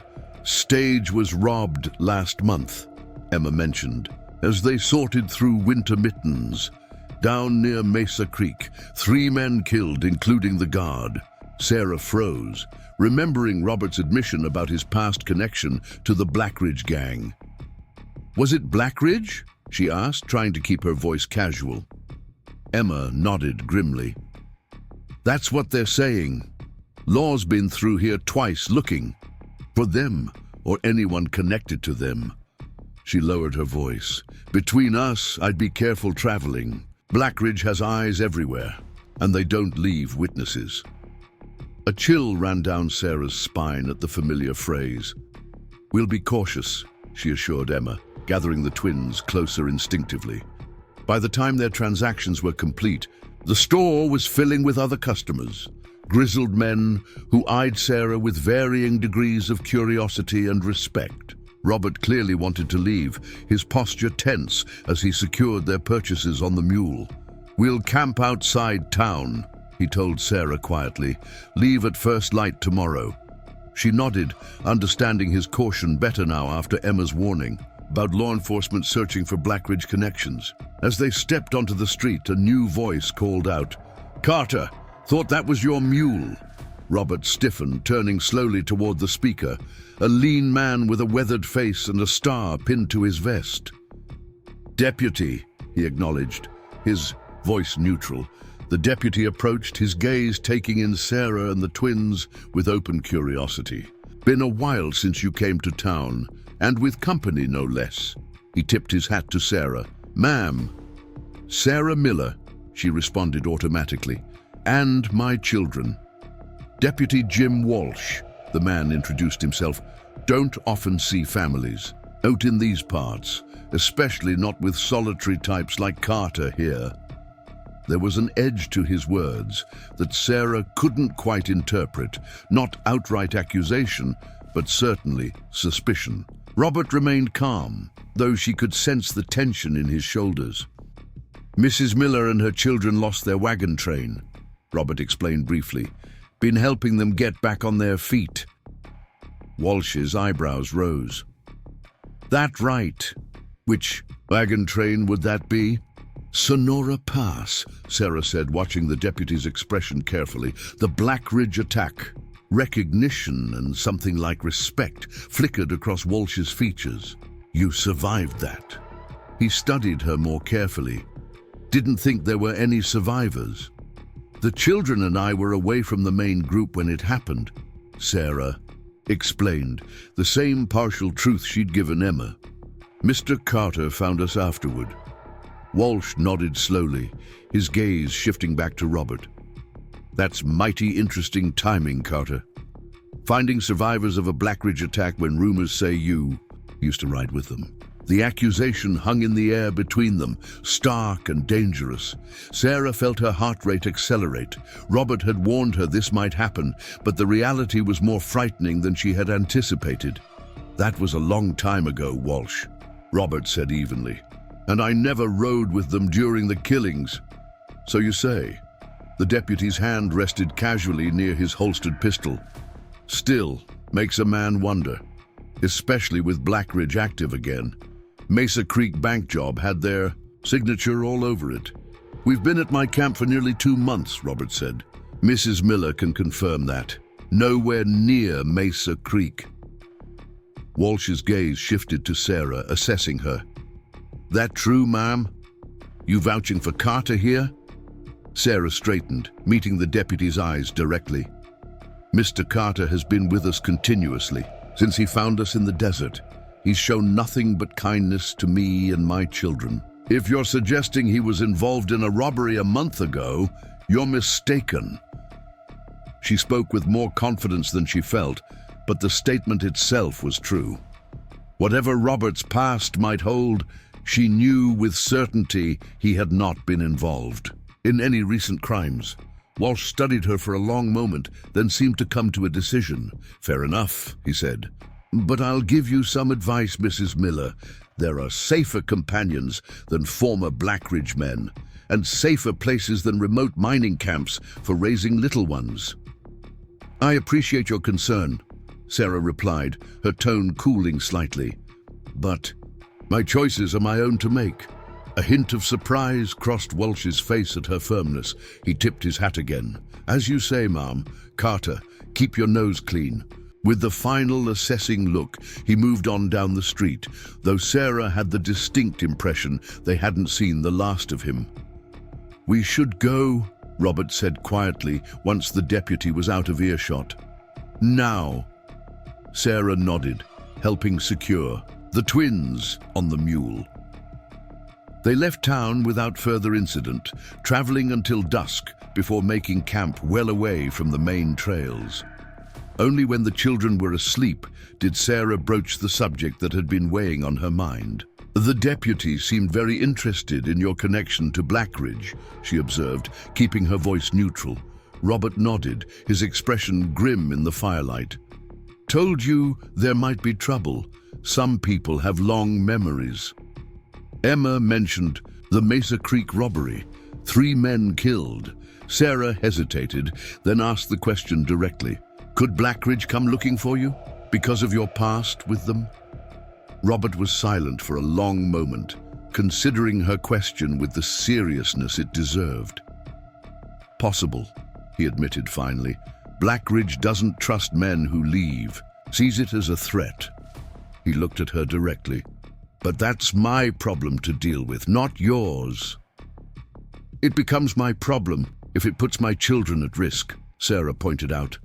I need to know what we're facing, Robert. He nodded, acknowledging the fairness of her concern. Blackridge probably thinks I'm dead or long gone from these parts. Deputy Walsh is more immediate trouble. He's been suspicious of me since I arrived in the territory. He rubbed a hand across his face wearily. Should have thought more carefully before bringing you to town. We needed supplies, Sarah reminded him. And I needed to know there was a connection to civilization, a way to contact my family eventually. She studied him in the flickering light. Would you have told me about your past with Blackridge if we hadn't gone to town? Yes, he said without hesitation. Was working up to it. Didn't want secrets between us, especially not that one. The simple honesty of his answer reassured her more than elaborate explanations might have. What do we do now? Keep our heads down, finish preparations for winter. Once the snow comes, no one will bother trekking out to our camp. He added more wood to the fire, sending sparks into the night sky. Come spring, you can decide what you want to do, whether to stay or find somewhere else for you and the children. Sarah nodded, recognizing that he was offering her both time and choice, luxuries she hadn't possessed since the wagon train attack. Thank you, she said softly, for everything. Robert looked at her across the fire, his expression unreadable in the shadows. Haven't done anything anyone wouldn't do. That's not true, Sarah replied, and we both know it. He held her gaze for a moment longer, then nodded once, accepting her gratitude without further protest. They sat in companionable silence. After that, the crackling fire and sleeping children, the only sounds in the vast wilderness night. As Sarah prepared for sleep, she reflected on the day's events with mixed emotions. The visit to the trading post had been a stark reminder of the world beyond their isolated camp, a world of suspicion and danger, but also of human connection and possibility. She had glimpsed both the risks and rewards of re-entering that world, of building a life beyond mere survival. The question now was what form that life would take and with whom she would share it. As she drifted towards sleep, Sarah found herself studying Robert's profile as he kept watch by the fire. Whatever his past might hold, whatever complications might lie ahead, she was beginning to believe that her future and her children's might be intertwined with his in ways neither of them had anticipated when he found them dying in the desert. The journey back to camp took a day and a half, both of them eager to return to the safety and isolation of Robert's claim. The twins proved surprisingly good travelers, fascinated by the changing landscape and content as long as they were fed and included in the simple camp routines. Sarah found herself relaxing as they put distance between themselves and the trading post, the tension of their encounter with Deputy Walsh gradually fading. Robert had purchased more supplies than Sarah had initially realized. Food staples, to last through winter, fabric and thread for clothing repairs, small toys for the twins, even a few books that had been deemed too heavy to carry west by some previous traveler. These unexpected treasures were a reminder that he thought of them as more than temporary guests, that he had considered their comfort as well as their survival. They arrived at the camp as sunset painted the western sky in shades of gold and crimson. Sarah felt a surprising sense of homecoming as they crested the final ridge, and the familiar layout of Robert's claim came into view. The lean-to shelter, the small spring, the fire pit where they had shared so many meals. The twins, too, perked up at the sight, pointing and chattering excitedly. "Home!" Ellie declared with the certainty of a child who knows exactly where she belongs. The simple word caught Sarah by surprise, a reminder that for her children, this remote camp had become their entire world. They had no memories of the small house in Springfield, no concept of the California dreams that had led to their father's death. They knew only this place, and the two adults who cared for them here. As they unpacked their supplies and settled back into familiar routines, Sarah found herself considering the word more carefully. Home. Was that what this place had become for her as well? Not just a temporary refuge, but somewhere she might choose to stay? The thought was both comforting and unsettling, a recognition that her life had been reshaped in ways she was only beginning to understand. That night, after the twins were asleep in their section of the shelter, Sarah joined Robert by the fire. He had been quieter than usual since their return, his expression thoughtful as he worked on reinforcing the children's winter boots with additional leather. "Thank you for the books," she said, breaking the comfortable silence. "It will be nice to have something to read during the long winter evenings." He nodded, continuing his work. "Figured you might miss it, teaching and such." The observation surprised her. She hadn't realized he had been paying such careful attention to her past. "I do miss it sometimes," she admitted. "The classroom, the children's excitement when they mastered something new." She smiled faintly. "Though I seem to have two eager pupils right here." "You're good with them," Robert said, looking up briefly. "Patient, explaining things clear so they understand." "They make it easy," Sarah replied. "They're bright, curious." She hesitated, then added, "Your daughter, Hannah, what was she like?" Robert's hands stilled momentarily, then resumed their steady work. "Stubborn," he said, a ghost of a smile touching his lips. "Smart, always asking why, never satisfied, with simple answers." His voice, softened with memory, had a laugh that could light up a room. Even as a little thing, just 3 years old, she had opinions about everything. Sarah listened, recognizing the love that infused his words despite the pain of remembrance. "She sounds wonderful." She was. Robert set aside the completed boot and reached for its mate. "Would be 8 now, old enough for proper schooling." He glanced at Sarah. "Would have liked having you for a teacher." The simple statement carried layers of meaning, acknowledgement of her skills, recognition of the life path that had been interrupted, perhaps even a glimpse of what might have been in some different, kinder reality. Sarah felt a surprising warmth spread through her at his words. "I would have enjoyed teaching her," she replied softly.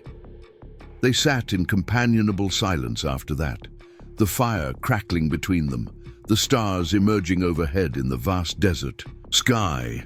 No decisions had been made, no commitments voiced beyond the immediate plans for winter. Yet Sarah sensed that something had shifted between them, a deepening of connection, a mutual recognition that whatever path lay ahead, they would face it not as reluctant strangers thrown together by circumstance, but as two people who had begun to choose each other's company. As the fire burned down to embers, Sarah retired to the shelter where her children slept peacefully. From outside came the quiet sounds of Robert banking the fire for the night, securing the camp's perimeter, routine actions that had come to represent safety and care. She drifted towards sleep with the unexpected realization that for the first time since the wagon train attack, she was thinking not just of surviving until tomorrow, but of building a future beyond mere existence. Whether that future would unfold here in this remote camp or somewhere else entirely remained to be seen. but the possibility itself was a kind of hope she had thought lost forever in the Sonora Pass.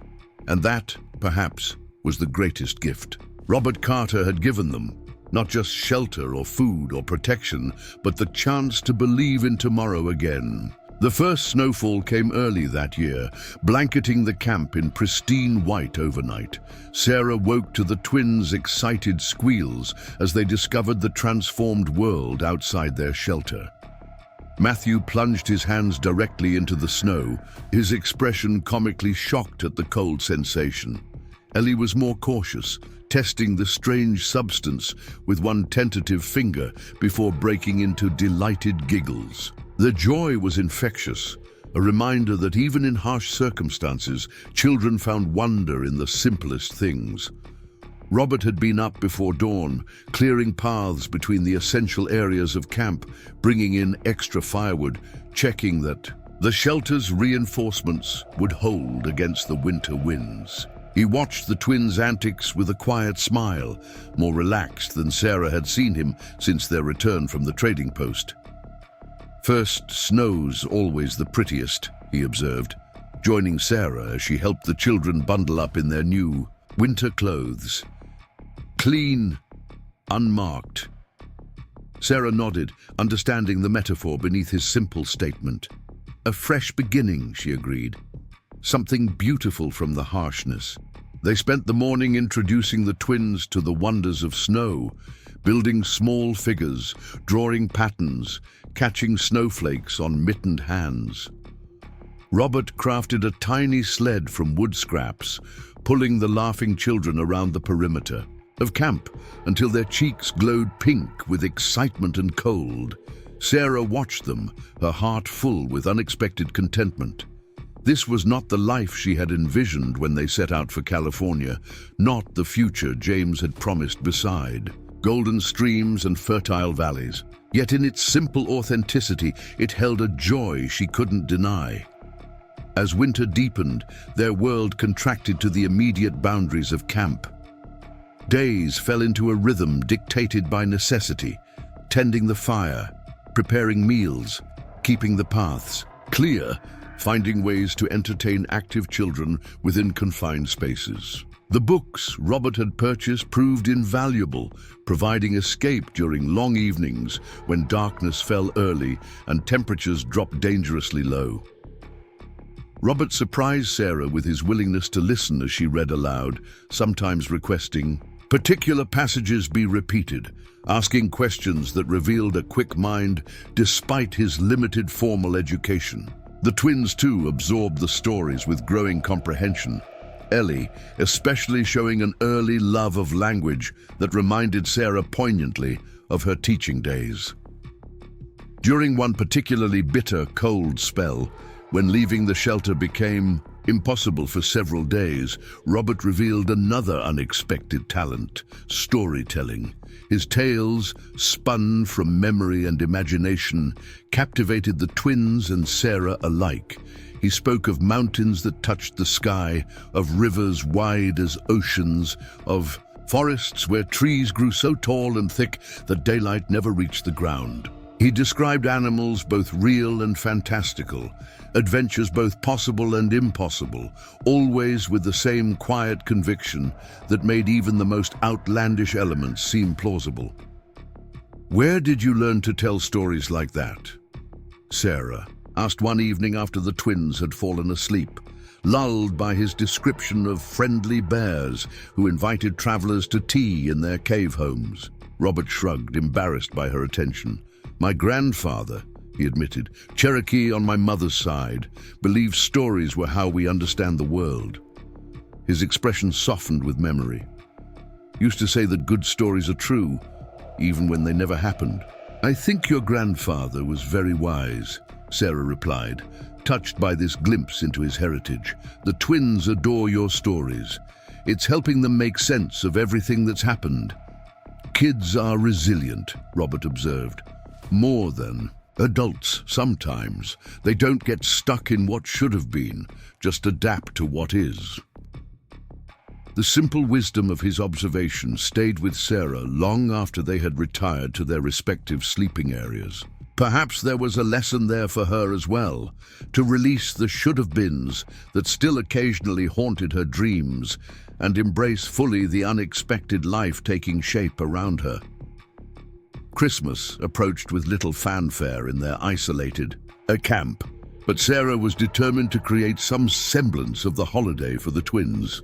Using skills learned from her mother, she fashioned small gifts from available materials: a rag doll for Ellie, a wooden horse for Matthew, carefully wrapped in scraps of colorful fabric saved from their trading post purchases. Robert contributed to the preparations without comment, disappearing on mysterious errands in the days leading up to Christmas Eve. When he returned from one such expedition, his coat dusted with snow and his expression unusually animated, Sarah knew he had something planned. That night, after a special supper that included precious dried apples and a small portion of honey from their carefully rationed supplies, Robert revealed his surprise. From his saddlebag, he produced a small pine sapling, roots carefully wrapped in damp cloth. "Thought the little ones might like a Christmas tree," he said, suddenly shy in the face of Sarah's delighted reaction. "Not much, but it's perfect," she assured him, helping to secure the small tree in a bucket of sand near the fire. They decorated it with items from around camp: bright stones, feathers, strips of colorful fabric, even a crude star Robert had fashioned from tin. The twins were enchanted, circling the tree with wide eyes and careful fingers, treating it as the miracle it truly was in this barren landscape. Later, when the children were finally asleep after much excitement, Sarah and Robert sat beside the decorated tree, sharing a rare cup of coffee from their dwindling supply. The firelight cast a warm glow over the simple shelter, transforming it into something almost magical. "Thank you," Sarah said softly, "for the tree, for everything." Robert nodded, his eyes reflecting the small flames. "Been a long time since I celebrated Christmas," he admitted. "Forgot how it feels to make something special out of ordinary days." "That's what life is supposed to be about, isn't it?" Sarah mused, finding the special within the ordinary. Robert studied her face in the flickering light. "You've changed," he observed, "since I found you in the desert, stronger now." "I had to be," she replied, "for the twins, for myself." "Not just survival strong," Robert clarified, "something deeper. Like you've made peace with what happened, found your footing again."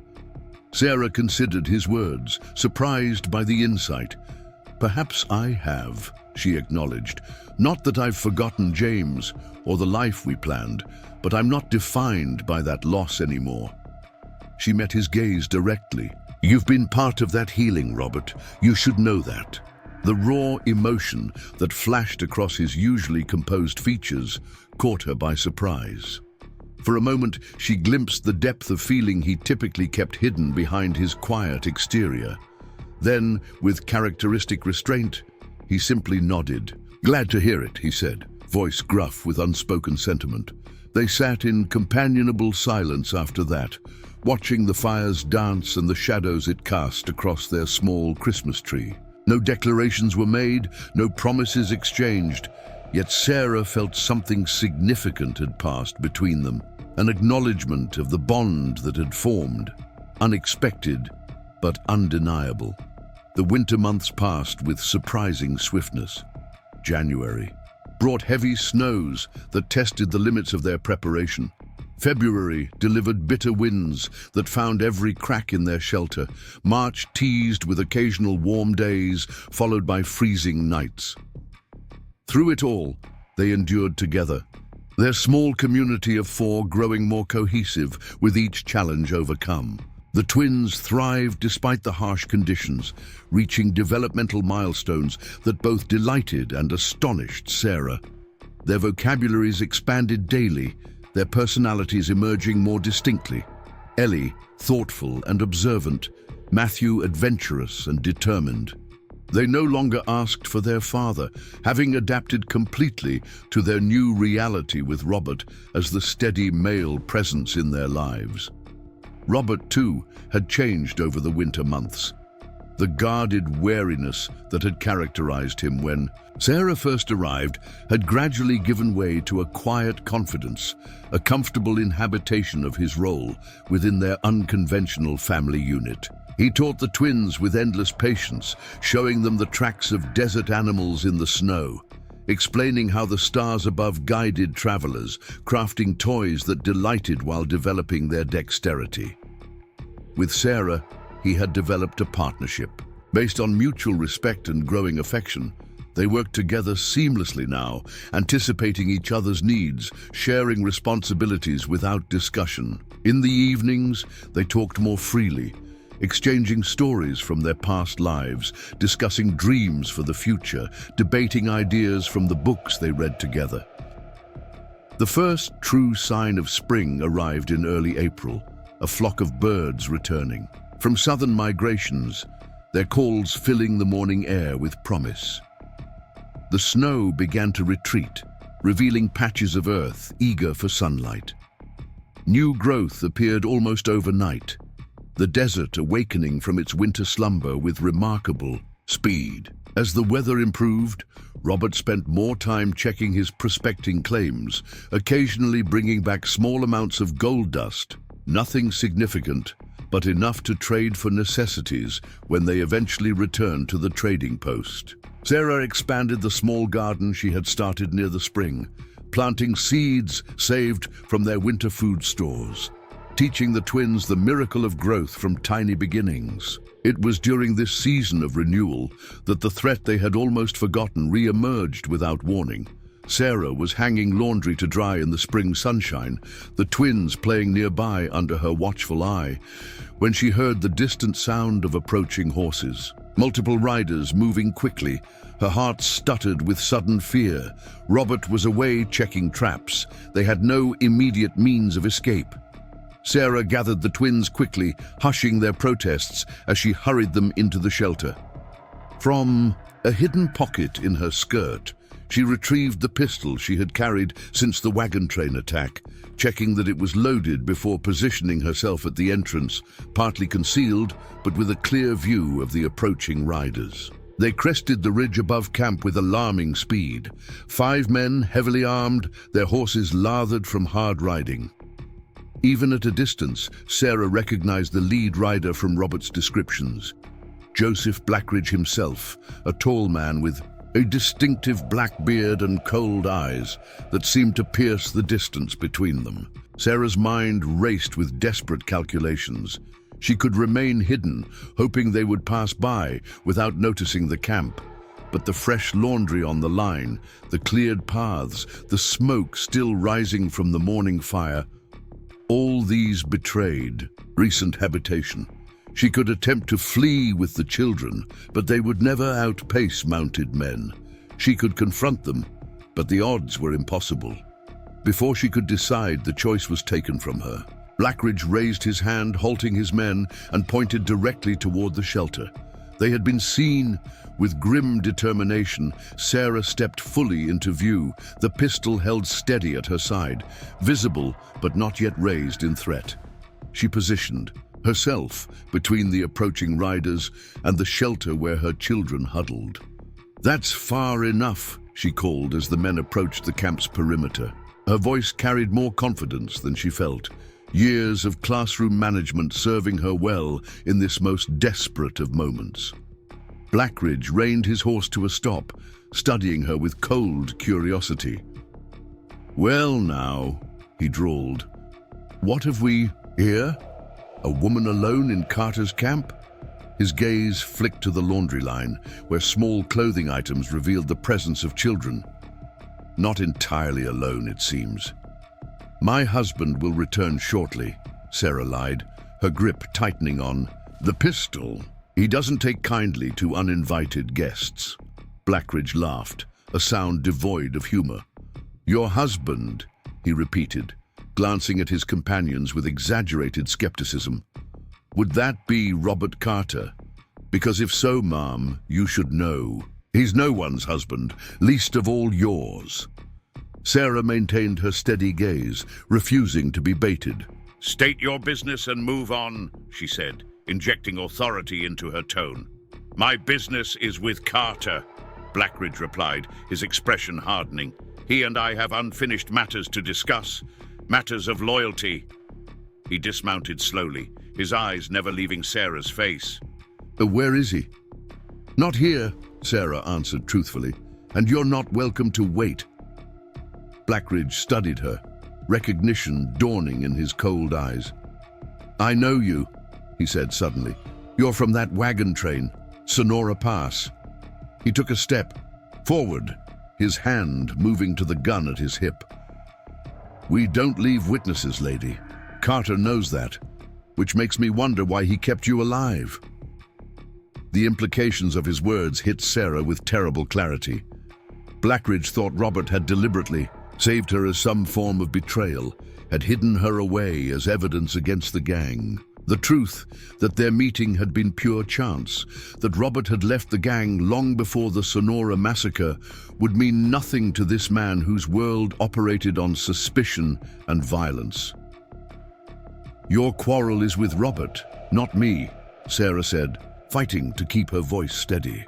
"My children and I are innocent in whatever grievance you hold." At the mention of children, Blackridge's expression changed subtly. "Children," he repeated, glancing toward the shelter. "Bring them out." "No," Sarah replied, raising the pistol now, aiming directly at his chest. "You won't touch my children." The other riders tensed, hands moving to weapons, but Blackridge raised a hand to halt them. "Brave," he observed with cold admiration, "but foolish. 1 pistol against 5 men." He shook his head. "Put it down and we'll talk reasonably." Sarah knew with terrible certainty that there would be no reasonable discussion, that Blackridge intended to eliminate all witnesses to his presence here, just as he had at Sonora Pass. She also knew that her chances against 5 armed men were virtually non-existent, yet she held her ground, the pistol unwavering in her grip. "I won't ask again," Blackridge said, his voice hardening as his patience visibly thinned. "Put down the gun." The sound of a rifle being cocked broke the standoff, sharp, definitive, coming from the ridge above them. All eyes turned to see Robert standing on the rocks, his rifle aimed with deadly precision at Blackridge. "Touch her and you die first," Robert called, his voice carrying clearly in the still desert air. "The rest of you can leave peaceful or join him. Your choice." Blackridge's face contorted with rage. "Carter, still the same coward, hiding up high instead of facing me man to man." "Not hiding," Robert replied evenly, "just choosing the odds better." He began descending toward them, rifle still trained on Blackridge, his movements measured and deliberate. "Sarah, take the children back inside." She hesitated, unwilling to leave him facing 5 armed men alone. "Robert, do it," he said, his tone brooking no argument. "Please." The unexpected gentleness in that final word decided her. Sarah backed toward the shelter, maintaining her aim on Blackridge until she reached the entrance. Only then did she lower the pistol and slip inside, gathering the twins in her arms and positioning herself where she could still see and hear what transpired outside. Robert reached the camp's edge, standing perhaps 30 feet from Blackridge and his men. His rifle remained rock steady, aimed at Blackridge's chest. "You're trespassing, Joseph," he said calmly. "Our business was finished years ago." Blackridge spat on the ground. "Business is finished when I say it is. You rode with us, knew our ways, then left without permission." His eyes narrowed. "And now I find you harboring witnesses from Sonora Pass." "Found them dying in the desert after your butchery," Robert corrected, his voice hardening. "A woman and 2 babies, Joseph. Even by your standards, that's low." "No witnesses," Blackridge shrugged. "Always been our rule. You knew that when you rode with us." "I rode with thieves," Robert replied. "Not murderers. There's a difference." Blackridge's laugh was ugly. Not to the law, there isn't. Which is why we're here, old friend. Word is you've been talking to Deputy Walsh, making deals, perhaps. Haven't made any deals, Robert said. Just living my life, suggesting you do the same, elsewhere. The tension crackled between them, years of history and betrayal coalescing into this single confrontation. Sarah watched through the shelter's entrance, her heart pounding as she cradled the twins protectively. She could see the cold calculation in Blackridge's eyes, the deadly intent barely contained. 1 man against 5, Blackridge mused, echoing his earlier words to Sarah. Poor odds, Carter. Better than you think, came a new voice from the opposite ridge. All heads turned to see Deputy Walsh and 3 armed men positioned above the camp, rifles aimed at Blackridge's group. The deputy began descending toward them, his expression grim. "Joseph Blackridge," Walsh called. "You're wanted for the Mesa, Greek murders and a dozen other charges. Surrender your weapons." Blackridge's face contorted with rage as he realized the trap he had ridden into. His gaze swung back to Robert. "You set this up," he snarled. "Brought us here for the law to find." Robert shook his head. "Didn't need to," he replied evenly. "Your reputation does that well enough. I just told Walsh where you might be heading when we spotted your tracks yesterday." The realization that they had been outmaneuvered settled over Blackridge's men, their expressions shifting from confidence to uncertainty as they assessed the armed lawmen positioning themselves around. The camp, 2 against 1 odds, were far less appealing than their original advantage. "Boss," one of them ventured nervously, "we're surrounded." Blackridge's face hardened, his hand hovering near his holstered pistol. For a terrible moment, Sarah was certain he would draw, forcing a shootout that would endanger everyone in the camp, including her children. She tightened her grip on the twins, ready to shield them with her body if necessary. Instead, with the calculated pragmatism that had likely kept him alive through years of outlawry, Blackridge slowly raised his hands. "Another day, Carter," he promised, his voice low with menace as Deputy Walsh approached to disarm him. "This isn't finished." "Yes," Robert replied quietly, "it is." The arrest proceeded with tense efficiency, Walsh and his men disarming and binding Blackridge and his followers before leading them away on their own horses. Only when they had disappeared over the ridge did Robert lower his rifle, the tension visibly draining from his shoulders as he turned toward the shelter. Sarah emerged with the twins, her legs unsteady with the aftermath of fear and relief. "You knew they were coming," she said, not a question, but a realization. Robert nodded, setting his rifle aside and moving to meet her. "Spotted their tracks yesterday. Too many riders moving too direct for ordinary travelers." His eyes searched her face with concern. "You all right?" "We're fine," she assured him, allowing the twins to wriggle free and run to him with their usual enthusiasm. He gathered them close, his expression softening as Matthew tugged at his beard and Ellie patted his cheek in their customary greeting. Over their heads, his eyes met Sarah's. "Should have been here," he said, the self-recrimination clear in his voice. "Shouldn't have left you alone to face them." "You came when it mattered," she replied, "and you planned ahead. That's what saved us." The children's presence prevented further discussion, their excited chatter filling the space between the adults as normalcy reasserted itself with the resilience unique to the very young. Robert answered their questions patiently, explaining the visitors in terms they could understand without frightening them, then distracting them with the promise of a special treat he had found while checking his traps. Wild honey, a rare delicacy, in their simple diet. Only later, when the twins were finally asleep after the excitement of the day, did Sarah and Robert have opportunity for private conversation. They sat by the fire as they had so many evenings before, yet something fundamental had shifted between them, a final barrier broken by the day's events. "How did Walsh know to come here?" Sarah asked quietly. Robert poked at the fire thoughtfully. "Went to him yesterday after I saw the tracks." Told him Blackridge might be heading our way. He glanced at her. Made a deal. My testimony about the gang's operations in exchange for clearing my name, giving us a fresh start. Us? Sarah repeated, the simple word containing volumes of question. Robert met her gaze directly. If you want, he said, his voice roughened with emotion, usually kept carefully contained. You and the twins. A proper place somewhere, not this rough camp. A home. The offer hung between them, profound in its simplicity. Sarah considered it with the seriousness it deserved, this proposal that would shape not just her future, but her children's as well. The twins love it here, she said slowly. They're happy. They'd be happy anywhere you are, Robert replied. Kids adapt. It's adults who struggle with change. Sarah smiled at his insight. Is that what we're doing? Struggling with change? Oh, some changes come easier than others, he acknowledged, holding her gaze. Finding you and the little ones, that changed everything for me. Made me remember there's more to life than just getting by. He hesitated, then continued with quiet intensity.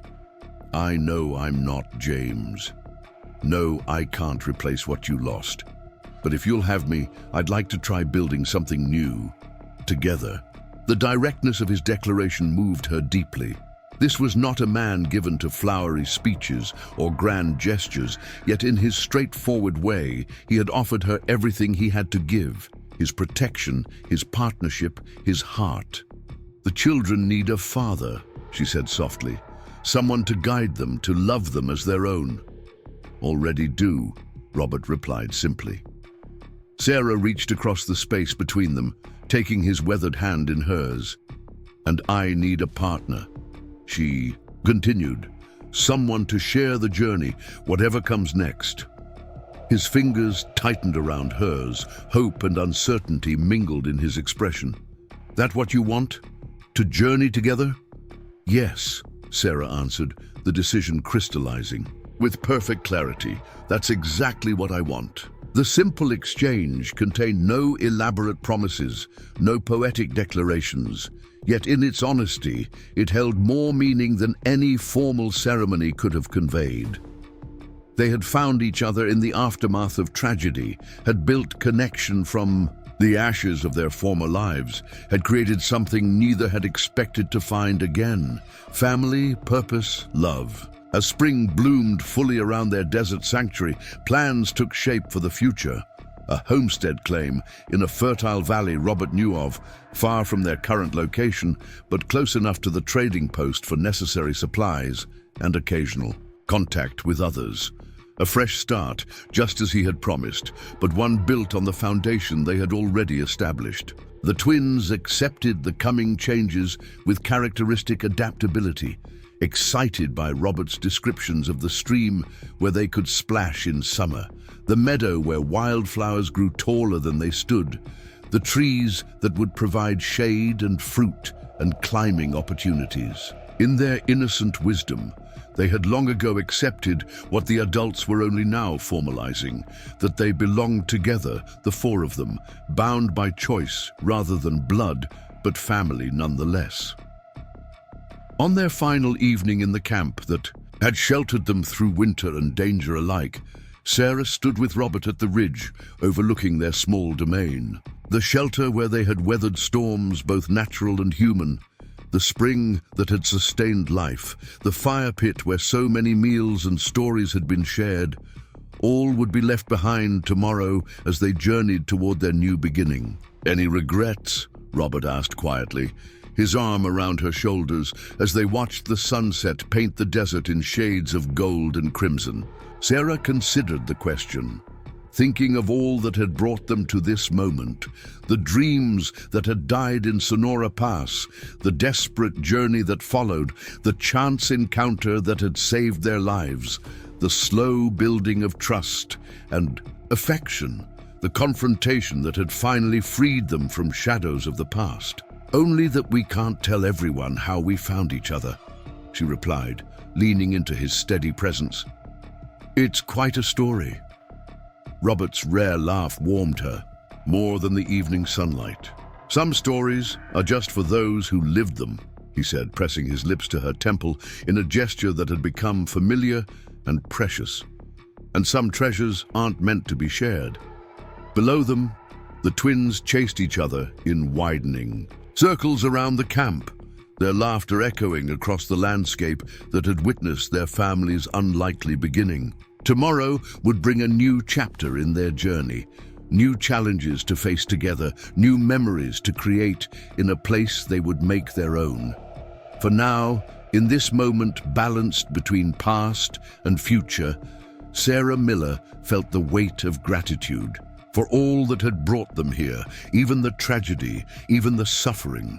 For without those darkest hours, she might never have discovered this unexpected light, this second chance at happiness that had found them in the vast wilderness where they had expected only survival, but had discovered so much more.